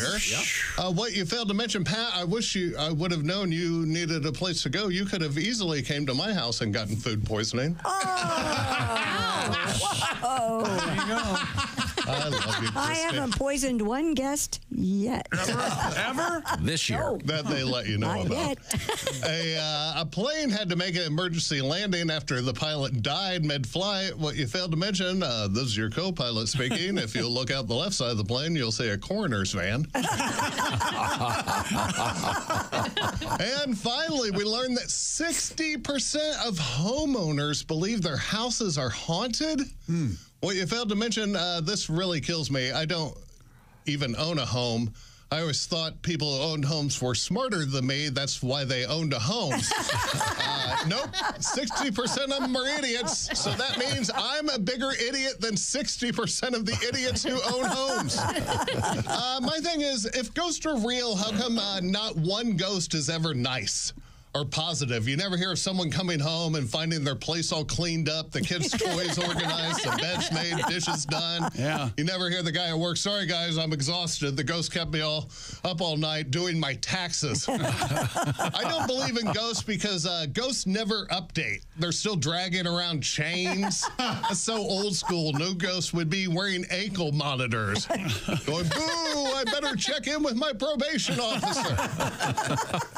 Now, I'm not saying I don't believe that some houses are haunted. I've heard some of the stories, but 60%, that's a bit high. Those aren't spirits in your walls, Becca. Those are raccoons. That's not a poltergeist. That's an infestation of mice. All of those eerie sounds, your house isn't haunted. It's just built badly. I'm Jeff Oskay, and this is the news that we Thank you very much, Jeffrey. Very good. Once again, Jeff will be doing his thing next Friday night. Right there with Al Jackson and Pat Godwin and Josh as your host at the Grand Falls Casino and Golf Resort Event Center. By the way, info at grandfallscasinoresort.com. That'll be a great night. Now, while we return to Christy Lee with now this is a survey of people who like horror films and books. Spooky books, yes, spooky books if you like those. There are 2,000 people that were surveyed about horror, mystery, thriller, and true crime books.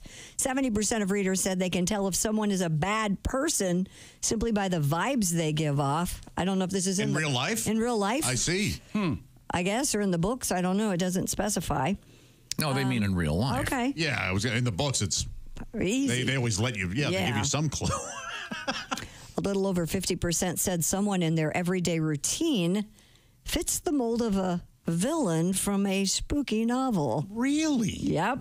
Those who matched that stereotype included a neighbor or a family member. Oh, well, that could be anyone. Co-worker. All I know is that if we were all in one of these, Ace would be the first one to go. Why would Ace be the first one to go? Traditionally. Historically. Oh, am I right? That used to be a thing, for sure. It was like on Star Trek in the early days. Well, okay. I have a neighbor who I joke with because he has this rock formation in his backyard that is about 6 feet long and 3 feet wide. Yeah. Your standard coffin measurements.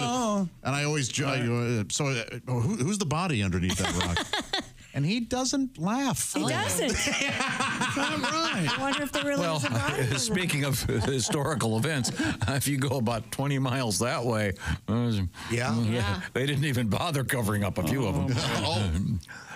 This is interesting. More than half admitted they're more easily startled after reading a scary novel, and it takes 2 days on average for these feelings to subside after reading a haunting book. Absolutely. Yeah, that's why you read them. You've ever seen a really scary movie and you look in the trunk of your car to make sure there's not someone in there with a knife? Turn all the lights on outside so nobody can get near your house. You turn off the movie and then you have to walk to your room. Yes. Oh, Jesus. See, that's what I'm trying to avoid. All the aftermath of watching a scary movie. I got you. I got a list for you of Halloween movies that are mild enough for you to enjoy. Okay. And again, we talked about the other day that sense you get when you're walking in the woods and you hear your name called. Yeah. And that's a psychological thing. Your brain actually is trying to put together sounds. So when I'm talking, it makes sense. Yeah. Even if I'm you're trying. So when you Not hear always. something, Sometimes it's ghosts. Sometimes. Right. But no, it'll be the HVAC system. Yeah. Clicking on, but you hear it going, hooker. What? Not always. Sometimes it's ghosts. Yeah. I'm gonna have to say Trying it to every get time my you. attention. Yeah. I think Mr. Oskay pointed out ghosts are they're not getting contemporary enough. They are. He just isn't aware. Is there a good ghost internet movie yet? A ton. Yes. Oh, there's a good one where the ghosts There's a whole are. sitcom about good ghosts. Yeah. Oh, yeah, Right? good ghosts. Oh, right. But you mean on the internet? I mean, is there one that's is there one that's is there one where you swipe right? Oh, I haven't seen a Tinder ghost yet. Yeah, is there a? That's interesting. You swipe and then when you show up, it's a ghost. That'd be cool. Yeah, to kill you. We need to write this. Not to kill you. Not all ghosts will kill you. No, you get to do, what is it when you have sex with a ghost? Succubus. Well, there's incubus. Those are more. Incubus and Those are more succubus. That's true. Succubus. Yeah. Demons. That's the word. It is succubus. It That's is. Oh, it is. Well, Sorry. depending. Isn't one a girl and one a boy? Yes. Yeah. Oh. 30% have slept with the lights on after a chilling read. Yes. Oh, okay. I cannot sleep with the lights on. I've tried. Good thing you don't go to prison. Like a nightlight? I have a nightlight. Yeah. I don't have. I can't not. Yeah. TV? You ever leave the TV on? I can't go to sleep with the TV on. I got to turn it off. 20% have checked under the bed, and 20% have even refused to answer the door when the doorbell rang after finishing a scary book. Oh, I refuse to answer the door no Me matter too. what I'm doing. No matter what. Yeah. Every time I hear my doorbell, I'm like, yeah, right. Right. Well, I mean, no, wait, what if it's a pizza? Well, yesterday it was a donut. I wait for them to leave, and then I go out on the porch. Since COVID, that was the best thing to happen for COVID. Yep. People who deliver things to your house now know just to drop it on the porch. Just to drop it off and go. Yes. Yeah. Where have you been? In fact, if I have food delivered and they ring the bell, I get a little annoyed. It happened yesterday. I didn't like it. No. Do you see them pull up? How do you know they've been there? They alert you. Yeah. Oh, on your phone? Yeah. I have a question. I had somebody put a flyer in my door. My big door was open, but my storm door was still, and they opened my storm door to put it in my door. I don't think that, it scared me. Like, it made me nervous because I heard somebody open my front door. Yeah. I was like, no, leave it on the porch. So did you get the windows or not? No, I actually called Did you get your gutters clean? Yeah. I was such a Karen, and I called, and I was like, don't ever drop anything off at my house again. Oh, that is a Karen. Redneck. Oh, boy. We're going to wrap this up with, when asked about their all-time favorite scary reads, readers cited books that include, as you mentioned to Jess, Goosebumps. Yeah. It. Oh, yeah. Oh, that's a big one. Pet Sematary, Silence of the Lambs, The Exorcist, The Shining, and The Stand. I plainly Stephen remember King, big in the scary novels. reading Amityville Horror when it came out. Oh, me too. And being flat out terrified when I was reading. I agree. It's pretty amazing that someone can do that with books and words. That book is hilarious because he ends a lot of sentences with exclamation points. Yeah. Oh, yeah. So it's, and then there was something at the window. Because you know he's scared to death. An unnatural cold and a gathering of flies. Yeah. Oh, yeah. Well, we have a tribute to the Amityville Horror? to the movie It. Oh. When we come back. Is I think we that should. right? Oh, I love that. Yes. Uh-huh. Yeah, it's very scary. You know. Oh, yeah. And very Right now, the Bob and Tom Show is sponsored by BetterHelp. And what BetterHelp is all about is accessing therapy. We were talking about therapy earlier on the show today. And therapy is about accepting all the parts of you and tweaking yourself, if you will, to get your mind right and get feeling good about things and being the best you that you can be. So BetterHelp is interesting because all the therapy is done online. The way it works is you fill out a questionnaire and you'll be matched with one of some 35,000 plus therapists that are working with the BetterHelp people, and you can be working with them too. What you do is you go to betterhelp.com/BT show. The /BT show knocks 10% off your first month, and then the trick to it is the therapy's done online, so you can use that laptop, you can use your smartphone, whatever. So you do it in the convenience of wherever you want to be when you want to do it. So it's a lot more flexible and much more convenient. See what I'm talking about by visiting betterhelp.com/BT show today. Once again, the /BT show knocks 10% off your first month. That's BetterHelp, HELP, betterhelp.com/BT show. Coming back with a tribute to It. This is the Bob and Tom Show.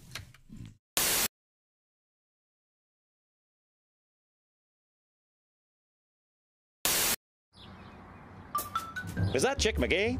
Why, it sure is. Chick McGee, who knows that an annuity from the folks at Silac Insurance Company means a retirement check in his mailbox every month. Chick works on perfecting his mailbox opening technique. Easy, Mr. McGee. Don't blow that elbow out. Chick isn't quite retired yet. He's just practicing for it. Because one day, Mailbox McGee will be taking his retirement the easy way. SILACINS.com. Silac Insurance Company. It's very personal to me. I mean, actually, I'm feeling really good, at the very, very moment. I've had my cigarettes and all that. And, but this has actually been a pretty tough year. I think it's been a tough year for everybody. And my newest thing is that every time I get a piece of mail, it's bad news, no matter what. So I finally just put a trash can in front of my doorstep and just put a little note there to the mailman just saying, please deposit all mail into this and then take it out on Mondays. But so this is just sort of a song about that. It's kind of a sad song about my life. I just got a letter in the mail saying that my oh, wait, you know what? You can't do this all of a sudden? Well, okay, let me think it out here. You have to we do some words? We if it's necessary, we can take a break and you can rewrite some of the words. Are you just now? Is this a Haywood moment? Are you forgetting them, or are you trying to rewrite them? Well, no. I got. Is there a content issue? All right. Okay. I just got a letter in the mail saying since they didn't receive my credit card in time, there's a $40 fine, which would have been okay, except for that it caused me to exceed the credit line, and that's another $40 fine. Then I got another piece of mail saying that the balance due was drawn from my account, which caused a bunch of checks to bounce, $40 each. And the worst part is that one of those checks was for the DMV for my registration fee. So one day I was on my way to work and I couldn't find my car. It wasn't where I parked it just the day before, and then I got another piece of mail saying since the registration tags were out of date, they just towed my car away, which wasn't quite okay. I called them to explain, and when they finally put me through, they just made me wait on hold.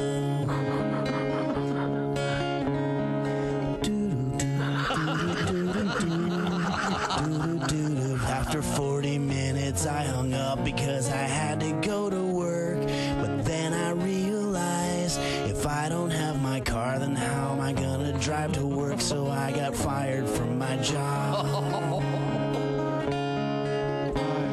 So here I am living in a box underneath a bridge in a quiet little town, and I take a look around and things are quite okay. I don't have any bills, and the best part is that I don't get any mail. Henry Phillips. Hello, my name is Alexa. If you have a smart speaker and what to hear, Bob and Tom Radio, just say Alexa, play Bob and Tom Radio on TuneIn. Now, you try it. Alexa, play Bob and Tom Radio on TuneIn. That's the first smart thing you've said to me since you took me out of the box. I'll tell you what, Miss Pat, that was really good. That was really, really funny. And I tell you, I am going to take you out to dinner. Really? You gonna take me? I promised. Yeah, I'm going to take you out to dinner. You wanted the custom sushi? Yep. I got a great sushi place. We'll have a great dinner. And you eat sushi? Yes, I do. And what about dancing? This is like a small place. They don't have a dance floor, so It doesn't matter. I can teach you how to dance, Tom. no. But I can't dance anyway. I'd be I can teach you how to dance, Tom. Okay. All right, Tom. I'm gonna teach you how to dance. You ready? Come on. Come on, shake it, Tom. Shake it. What am I Shake shaking? it. I mean, you have. You shaking whatever this is. Well, this is. I don't know. It probably don't work, but come on, Tom. Shake it. Are you bouncing? Are you listening? Are you loose at the knees here? I'm about to back that ass up, Tom. You ready? Okay. You're gonna back that ass up? Yeah, Okay. come on. I do Pilates, you know. No, don't run. Don't run. Come on, Tom. Drop it. Drop it. Drop what? it. Drop Oh, my it. God. Drop it. Drop it. Up. Now hit the ass, Tom. Hit Did you ever hit see it. the movie Deliverance? Hit the ass, Tom. Pat it. Pat it. Pat it. Yeah, pat it. Pat it. Pat it. I think this may be sexual harassment. No, I like it. He still following me. Come on, Tom. Don't ride. Hey, go on. Drop it, Tom. Drop it. Drop it. Drop it. Drop it. I think you're gonna crush my knee. No, that's your knee, Tom. It's really hard. Yes, and I'd like to make a reservation. Yeah, this is Tom. Hi, how are you? Yeah. No. Just for two. Yeah, nice quiet corner. Hey, listen, is there like a dance place near you? Some kind of funky.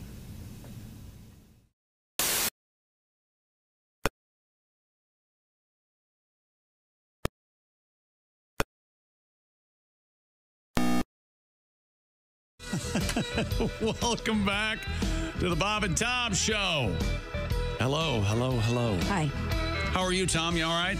I'm very, very You ran good. to the bathroom. I saw you doing that. Uh-oh. Everything come out all right? Yeah. What does it mean if your urine smells like peaches? You ate peaches. Did you eat peaches last night? No. I'd heard Today? AIDS. AIDS. Thank you. We hadn't had a good AIDS reference this week. Thank you for that. I'm always good for one. Happy now? Remember that one guy in here? Yeah, I don't want to hear like about cigarettes. it. We have.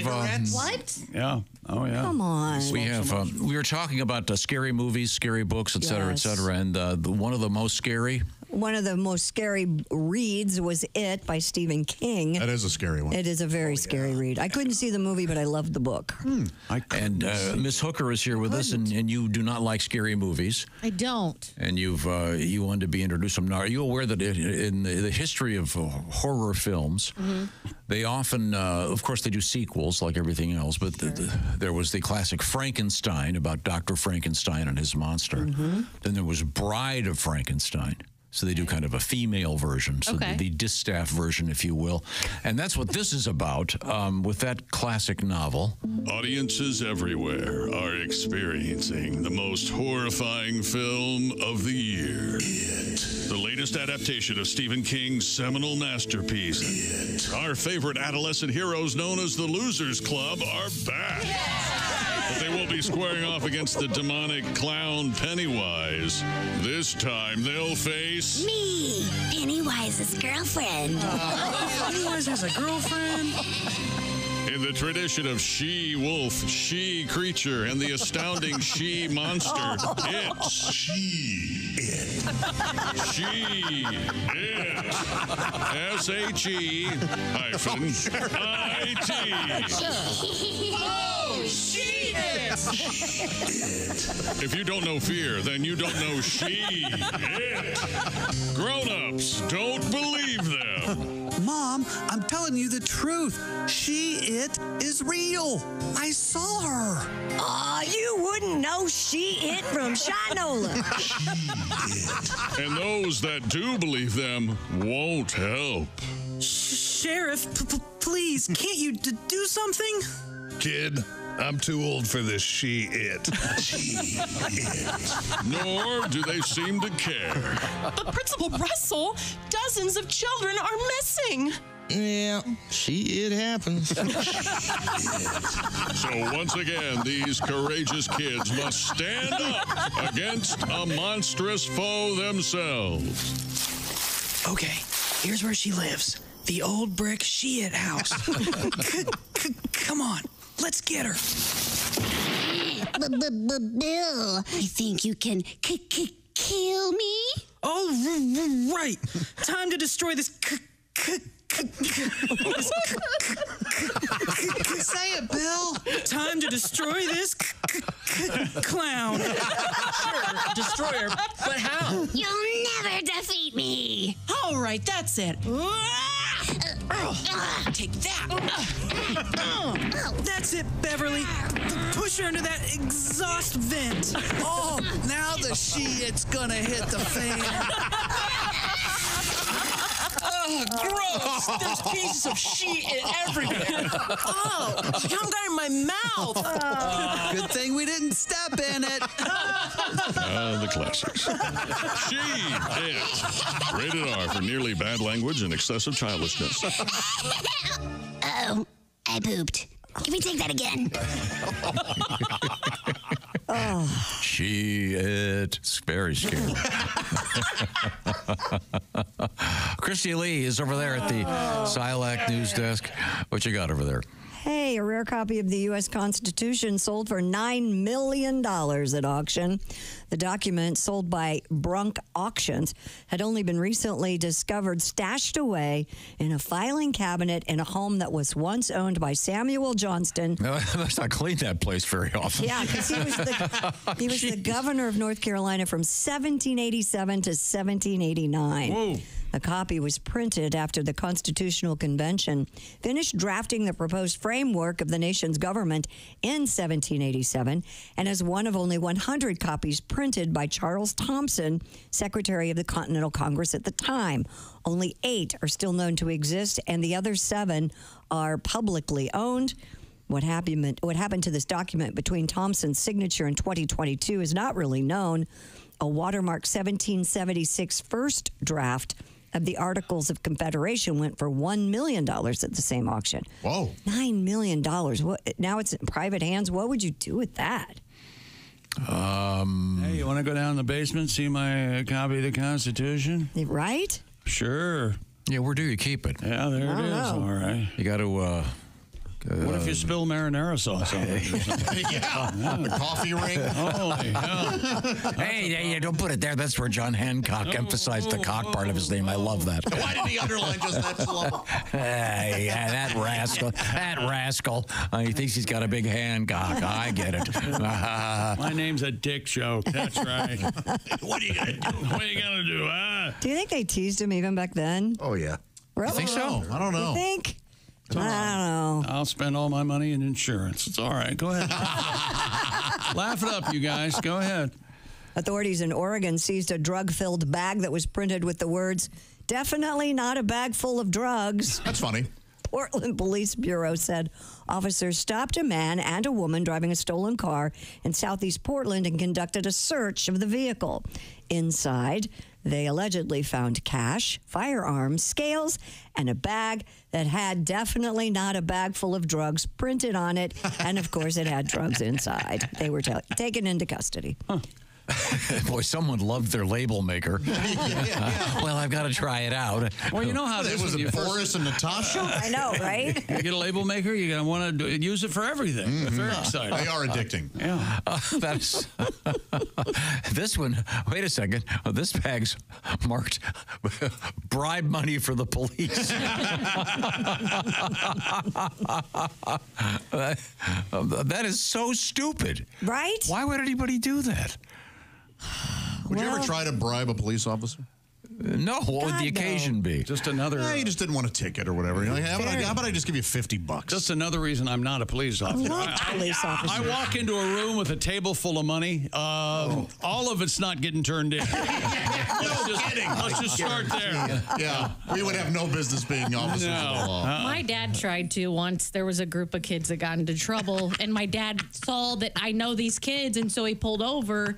And he knew two of the kids. He didn't know the other two kids, and so he told the cop. He goes, "I'll give you $100 for those two." And he goes, "It's too far gone." He goes, and he acknowledged. He was like, "I get it, but I can't." That's like, it's so already, funny. Yeah, but he just tried. He's like, "I know these kids' parents. I'll give you $100 for those two." For those. Oh, Yeah, that's funny. Yeah, Don't but try then to bribe a he police. stuck No, of around course and not. drove him home. Oh, that was nice. Yeah. Isn't even attempting to bribe a police officer against the law? Yes. Yeah, 100%. Yeah. Sure. A teenager in Germany is making headlines for his unusual hobby. Oh, a teen garden. This story. Kind of ties in everything we're talking about. This is the worst. A Kinderdalt. No, what would German be? A teenager. A teenager in German? I don't know. Kinderdalt. I like that. That sounds wrong. Kinderslut. What? No, That's way wrong. That's way wrong. Yeah. He is snitching on parking offenders to the police. Oh my God. As a job? 18-year-old Nicholas Matai rides his bike and takes pictures of illegally parked cars and sends the pics to the local authorities. He's a rat. Yeah, he is. He initially started in his hometown of whatever the hell that word is. Just try. But expanded his hunts across the nation. Give it a shot. Grafenhaschen. That's wrong, you idiot. Not even close. Grafenhaschen. Let's let Pat try. Grafenhaschen. What? Are we on the air? Grafenhaschen. Grafenhaischen. I was close. That's close. Yeah, that's that. That may be it. What's on it? Grafenhainischen. Local media reports Why are the you teen saying it like that? Grafenhainischen. who calls himself reporting master, which in German is Burger? Something burger? Oh, this is a rough one. German, it is Eisengagenhaftemeister. It's so long. It is so long. Look at that. Oh, they love I want to be called that. beautiful German language. It's Wow. An Eigenhaftmeister. Yeah, you did a great job. Pat. That's it. Do it again. Yes. So this guy, he's taking pictures of, what is it? Of illegally parked cars. He's written over 4,000 police reports last year, resulting in a total of $154,227 in collected This kid's going to get his fines. ass beat. Yeah. Well, that's his nickname. It's easy. Assen Holland Tattler. Very good. It was better than I thought it would be. Much better. Yes. Josh, Mr. I couldn't Mackay, get it out. has sometimes been met with violence for his efforts, but he claims he's doing his civic duty. Oh, this is the guy that goes, replaced. Miss Grundy, you forgot to give us our homework assignment for the weekend. Yeah, this is silly. What a dork. God. Do you play parking roulette? What do you mean, parking roulette? I go to the same coffee place every day. Yeah, we know. And it's a place you got to pay to park. Oh. But Sounds so annoying. Sounds so annoying. So the question is, pay to park to get out and get coffee? Don't you have the app? yeah, and it's the app's not But always. you go to the meter. Anywho. You go to the meter and there's still time on it? No. You just do you want to do the app thing, or just want to go in and see if you can get away? I'll with risk the $20 ticket if I don't have time, because that's how okay. much it costs. Yeah. So this is a meter situation. Yeah, it's a times meter have you been situation. caught? Yeah. Only once. Oh, and they didn't write you the ticket because they knew who you were. No. Well, Tom bribes police officers. Does he? With his face. Yeah. No doubt about it. But it's kind of a nice challenge. That is a fun challenge, yeah. A little thrill. Yeah? You know, can I go in there for 10 minutes? Can I go in there for 10 minutes? You know, get. Is this you talking to the policeman? No.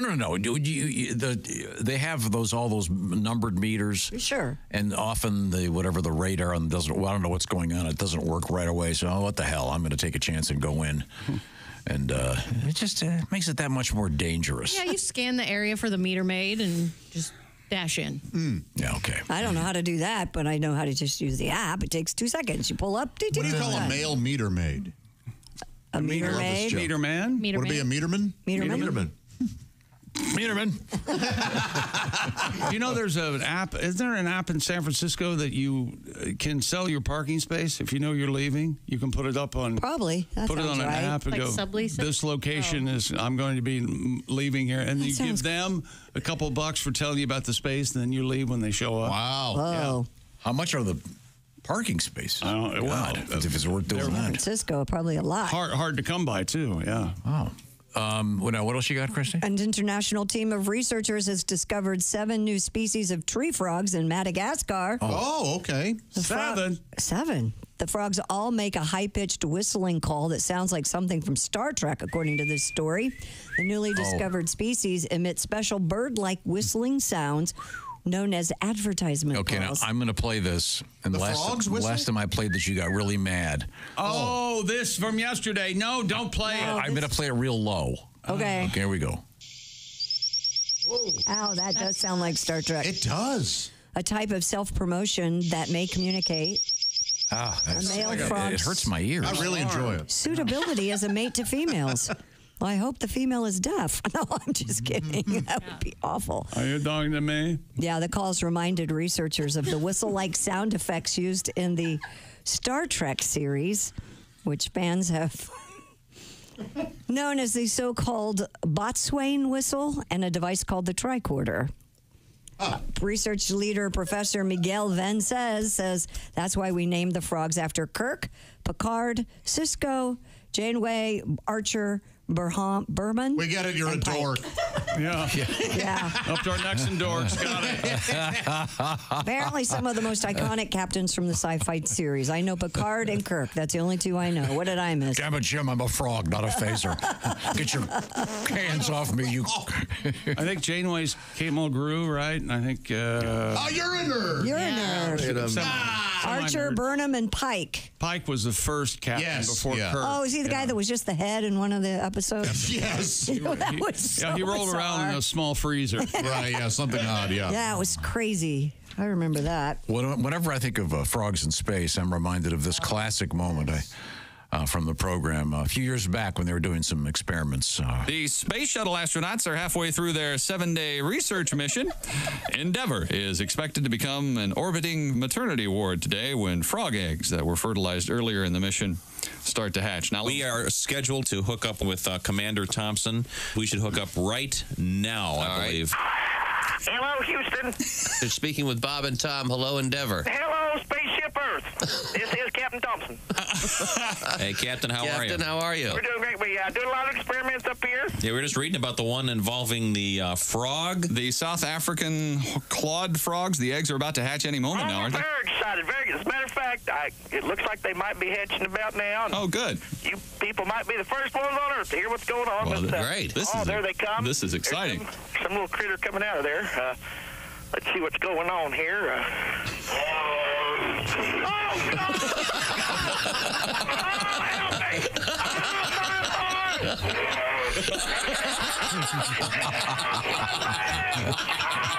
Frogs in space. Oh, yeah. You see, they're the frogs up there. You don't hear about the ones that go wrong, do you? No. We got Picard, and we've got Captain Kirk, and we're going to totally go where no one's gone before because we're toads. Or they're frogs. I Sorry. told you. Told you. Wow. No, nothing. Well, thank you very much, Christy Lee. Sure. I want to remind everybody real quick of a couple things. Mr. Pat Godwin this weekend is going to be just Saturday night only, I should say. You're going to be at Mason City, Illinois' Mason City Comedy Club, known as Mason City Limits. The Mason City Limits. Thank you very much. Yes. Haywood Banks is going to be at the Delphi Opera House Saturday night. He couldn't be bothered to come in or call, so we don't talk about it. Okay, good. And then Hour of prayer. next Friday night, Grand Falls Casino and Golf Resort Event Center. This is going to be a great show. Pat Godwin, Al Jackson, Jeff Oskay, and your host, Josh Arnold. Welcome, everybody. And I'll be chaperoning. Oh, there you go. Good guys luck with that. You gonna carpool? We are going to carpool, yes. We're all riding together. Okay. That'll In be a smart fun. car? Information on that program is at grandfallscasinoresort.com. That's grandfallscasinoresort.com. Coming up, the Ace Cosby joke of the day. But first, we have a little message from Chick McGee about Raycon Everyday Earbuds, and they're brand new. They're new all over again because Raycon's best-selling Everyday Earbuds have been updated. They added new features to make them even easier to use, if you can believe that. The Everyday Earbuds now feature a 32-hour battery life, active noise cancellation, new quick charge function, 10 minutes of charging, and you get 90 minutes of battery, and multi-point connectivity. It lets you pair with two devices, two devices at once. Plus, available in brand new fun colors like blush violet and forest green and black for evening wear. And plus, Raycons come with a 30-day guarantee, so if you need to return them, that's easy too. Stop the fuss. Go to buyraycon.com/Tom today to get 20 to 50% off site-wide. You'll get up to 50% off everything on Raycon's website when you go to buyraycon.com/Tom. That's buyraycon.com/Tom. Coming up, the Ace Cosby joke of the day and a little bit of history for you. This is the Bob and Tom Show.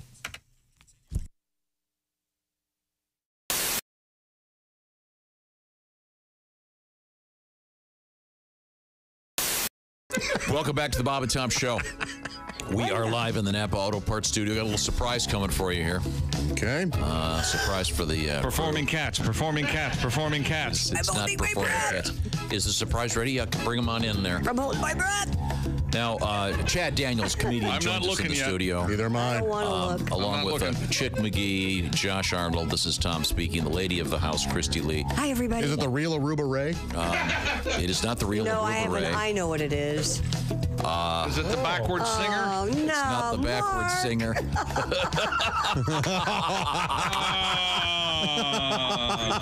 I've brought in a. That's great. I have brought in a. Now listen to how Fabulous, he pronounces this, Chad. Listen. Now, this is a real rock and roll cat here. You can see he's got the tattoos, just like you, Chad. Got the Rush T-shirt on. Wearing a Rush T-shirt. Mm-hmm. He's got a beard like he's a waiter at a hip restaurant. Kind of a. I do that on the side. Kind of a super hip looking mega goatee, nice head of hair, big stash, and he's what he's carrying in his. What do you know what that is, Chad? It looks like the gun from Mission Impossible 5 that they snuck into the orchestra. That's right.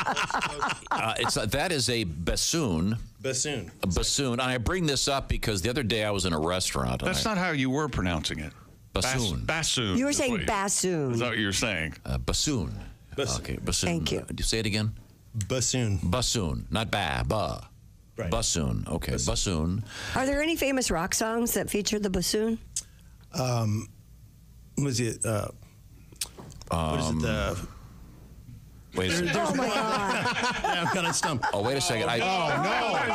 All right, there are at least 5 other bassoons. There's a Smokey Robinson tune. Oh, okay. Four. That's got Tears of a Clown? Tears of a Clown. We have just had. We have just right at the beginning, Tears of a Clown, yeah. Yeah. We've just had 4 other bassoon artists enter the room. Is a bassoon player referred to as a bassoonist? Bassoonist. Bassoonist. Wow, so there are now 5 bassoonists here. Are those all the same size bassoons? No. When do you want me there, bassoonist? Now, I know as a former clarinet player, there's also a bass clarinet. Right, are there alto bassoons and bass bassoons? And Yes, there's contrabassoon. What does that mean? Twice the size of this. You have to smuggle Plays them. about the lowest note of the Yeah, exactly. The contrabassoons are smuggled, you have as to Christy smuggle. just brilliantly said. If this happened in a high school, they'd lock it down. Pablo Escobar was Not even kidding a me. contrabassoonist. I can actually bring one of those in sometimes. Okay. Once again, this is the Rock E Bassoon Quintet.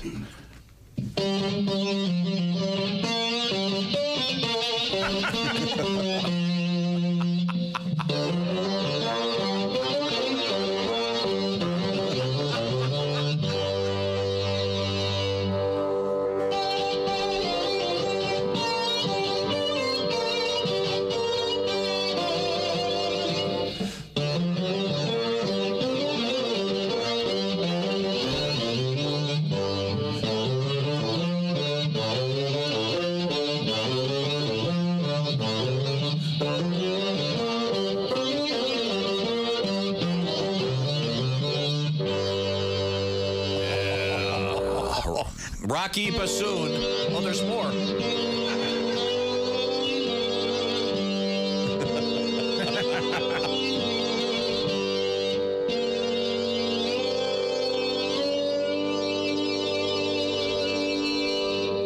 That's beautiful. Oh, yeah. Rocky bassoon. I used to do James Mason as a stand-up comedian. Really? So this hooker walks into a hardware store, says to the man behind the counter, I need a hinge. And he says, oh, you want a screw for the hinge? And she says, no, but I'll do you for the toaster. That's a good joke. That was the. That's a good one. That was my classic James Mason. Very nice. And Jimmy James Stewart as a horse race announcer. That was my first bit. Really? Well, the horses, they're down there in the gate, and they're ready to go, and they're off. And he's, well, you see, hey, Mr. Ed wins by a leg. Joe DeRosa is sitting in with us right now. Joe, what else is going on in your life? What about your personal background? Big family, small background, a small family? What? I'm in a relatively small family that I was adopted into. Yes. Interesting. And I know what... You were adopted into the DeRosa family? Yes, I was. And I know what everybody is wondering, because I always, do you ever look for your real parents? Yeah. That's what everybody wants to know. I saw that on Maury. Did you ever try to find your real parents? No, I pretty much took the hint, actually. Yeah, okay. Yeah. Well, when they abandoned me, I was like, yeah. that's probably the end of that. Probably no sense in looking for him. Really? I got you. Okay. Really. Well, I'm sure there's a lot of Dropping a dime on mom and dad. a lot of gold comedy down this road. Yeah. And now I have a very, my mother was very overprotective through my whole life, and but she's very involved in my life, and she calls me almost every day, and holds me hostage on the phone for hours on end. While she's at this age where she just holds me on the phone and just asks me all these really annoying questions, and she won't let me hang up, and it just sounds like I'm having really bad phone sex for like an hour. I'm just like, yes. Oh, God. Yes! I already told you what I was wearing.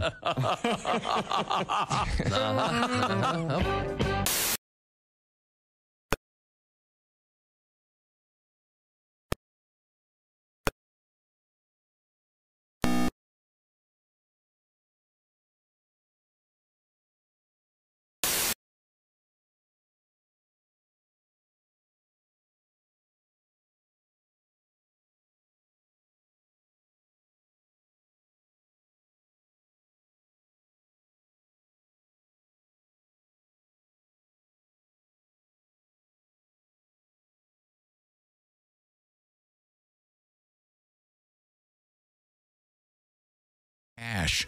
It's very scary. $1,000 worth of candy, anyone? $1,000 worth of pizza, perhaps? Welcome back to the Bob and Tom Show.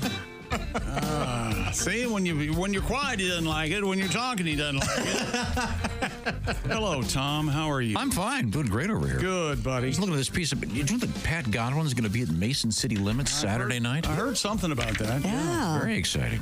I don't know if exciting's the word I'd use. Thrilling. Some great shows. Thrilling? It's. Do you know what we don't want to forget also this weekend? It's the Rock and Roll Hall of Fame induction ceremony, and Peter Frampton, our buddy, will be performing Saturday night. So they're going to stream on Disney Plus. If you don't have that, highlights are going to run later in the year on ABC on New Year's Day. But so that's going to be a big weekend in Cleveland. All right. Yeah. Huh. Yeah. Got a little baseball action. Yeah. Rock and roll baseball up there, and football, and see if the former tribe can get some more runs. That'd be fun. Get some more runs. Yes, I said. Playing sports ball. Bring the speedball. Bring the bats, if you will. Bring that old speedball down the old pike. It's going, So gone. now here's George Will talking about baseball. Yeah, The boys of summer. the game I love. Yes, they call them the purest Dodgers form. because they're dodging the rapid transit, you see, and the streetcars. Ladies and gentlemen, it's time for this. Man with a deep voice. Just in time for Halloween. What do witches put on their face? what do witches put on their face? Mascara. That was a mess. But the act out was great. Yeah, that was. Yeah, you had to see I that thought one. he was doing mascara. He was doing Scare. witch lashes. Yeah, I missed that. Oh, that's so good. That would be funnier, yeah. Thank you very much. The time now to move forward here. Hell. It's our history lesson. History.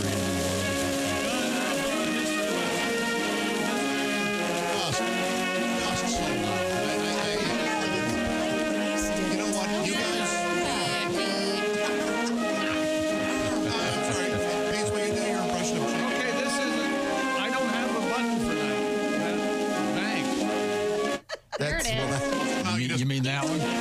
Literally the first button. Right, we get it. Knock it off. Now, Tom? let's do some birthdays. Happy Please? birthday, Chuck. Oh, it's sticky. Okay. It's going to be a lot stickier when semen, eh? all over your face. Shut your hole. Oh. To 1926, the birthday of the great Chuck Berry. If you know much about him, You don't want to know a lot about him. his middle name was Dingle. Oh, is he the glass table guy? No, that was Danny Thomas. Danny Thomas. He was of a similar ilk. Okay. He liked to record people in the bathroom, apparently. Apparently, a dump Chuck was the. He inspired a lot of people: Elvis, R. Kelly, Gary Glitter.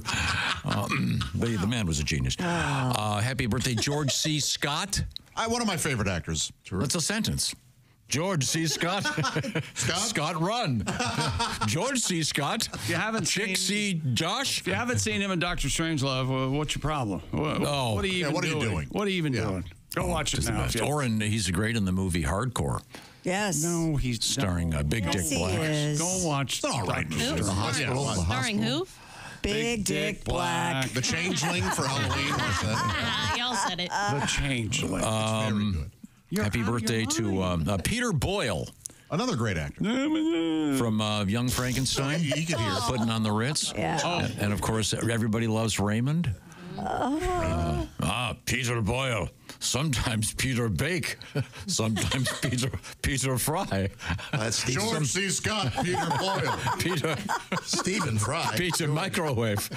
Stephen Fry and Peter What the hell Boyle. is happening here? What are you trying to do? Names that are sentences. That's the second one. Well, stop. We had see George, he can see Scott, and now Peter can Boyle. Peter Boyle, Stephen Fry, and Peter Cook. Chick Wine. I'm not Dudley listening. Moore. tapping. Okay. Oh, I'm not going to do that one. Happy All birthday. right, which one didn't you do? Yeah, I wanna hear that that you one. think nobody knows anything about it. Lee Oswald. Yeah, everybody knows Lee Oswald. What's wrong with that? He did the world a favor, huh? Nickname is his nickname in high school, ironically, was Patsy. Patsy Oswald? It's a reference to the movie JFK and the ridiculous theory of. He was a Patsy. No, Absolutely God. he was. Slightest bit of research. Happy birthday, 1939, Mike Ditka. A lot of big fans of Mr. Ditka. Yeah. Sure, yeah. The 85 Bears. Was it the 85 Bears? The Head coach. That's right. The famous super. Who was saying that the Super Bowl Shuffle was a good song? 85. I liked it, and Ace liked it. Yeah. It came out in 85. Energy to it? Yeah. It was a big hit. Sure. Okay. Jean-Claude Van Damme. Oh, that was Jean-Claude Keely. Great actor. He was a skier, wasn't he? Great actor. What's your favorite Van Damme movie? Not that's Steven Seagal. Oh, that's the one where he beats up somebody? How Oh, about yeah. the Time Cop? Oh, you like Time Cop? Yeah. Somebody redid Time Cop, didn't they? And it was better? What was it? I don't know. Was it Schwarzenegger? Nope. Yes.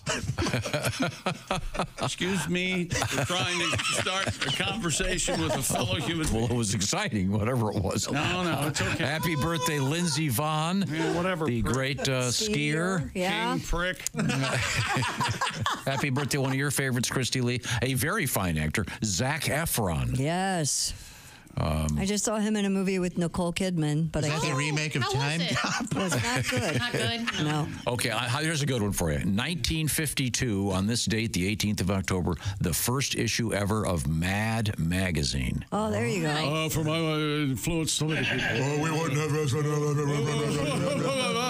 And more blah, blah, blah. That pullout was genius. Was it? Are you guys making fun of our boss? No. Was it a horror magazine in the beginning? Tales to drive you mad. No, but it was part of the EC family. The Of horror comics. Yeah. magazines? Yeah. Okay. That's horror. I appreciate yeah, we, that. we got that. Yeah. Now, this, of course, is the most important one. In 1961, Miss Hooker, Yeah. it's quiz time. Take your finger out of your mouth and stop eyeing me. Oh, God. Wow. Will you quit trying to seduce Tom Griswold? I don't know Nobody what you're... saw that coming. Wow, yeah, nobody saw that coming. I mean, what the hell? All right. That would have The film adaptation of West Side Story was released on this date in 1961. I know. I hope Okay, here we go. Ready? All prints were burned. Okay, ready? Who played Maria? This is the easy one. That's the easy one. It is an easy one, and yeah, I can't remember. Her name's Sorry. a sentence, actually. It is? Yeah. Her nickname was Drift. Natalie Wood. Ironically, Wood floats. Again. Wood floats. Luckily, no one's hearing this. Wood floats. Natalie don't. No. You know who played Tony? No. Riff. No. Who would know this? Bernardo.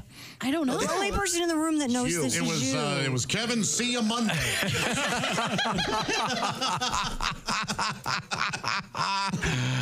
You're welcome. This is the Bob and Tom Show.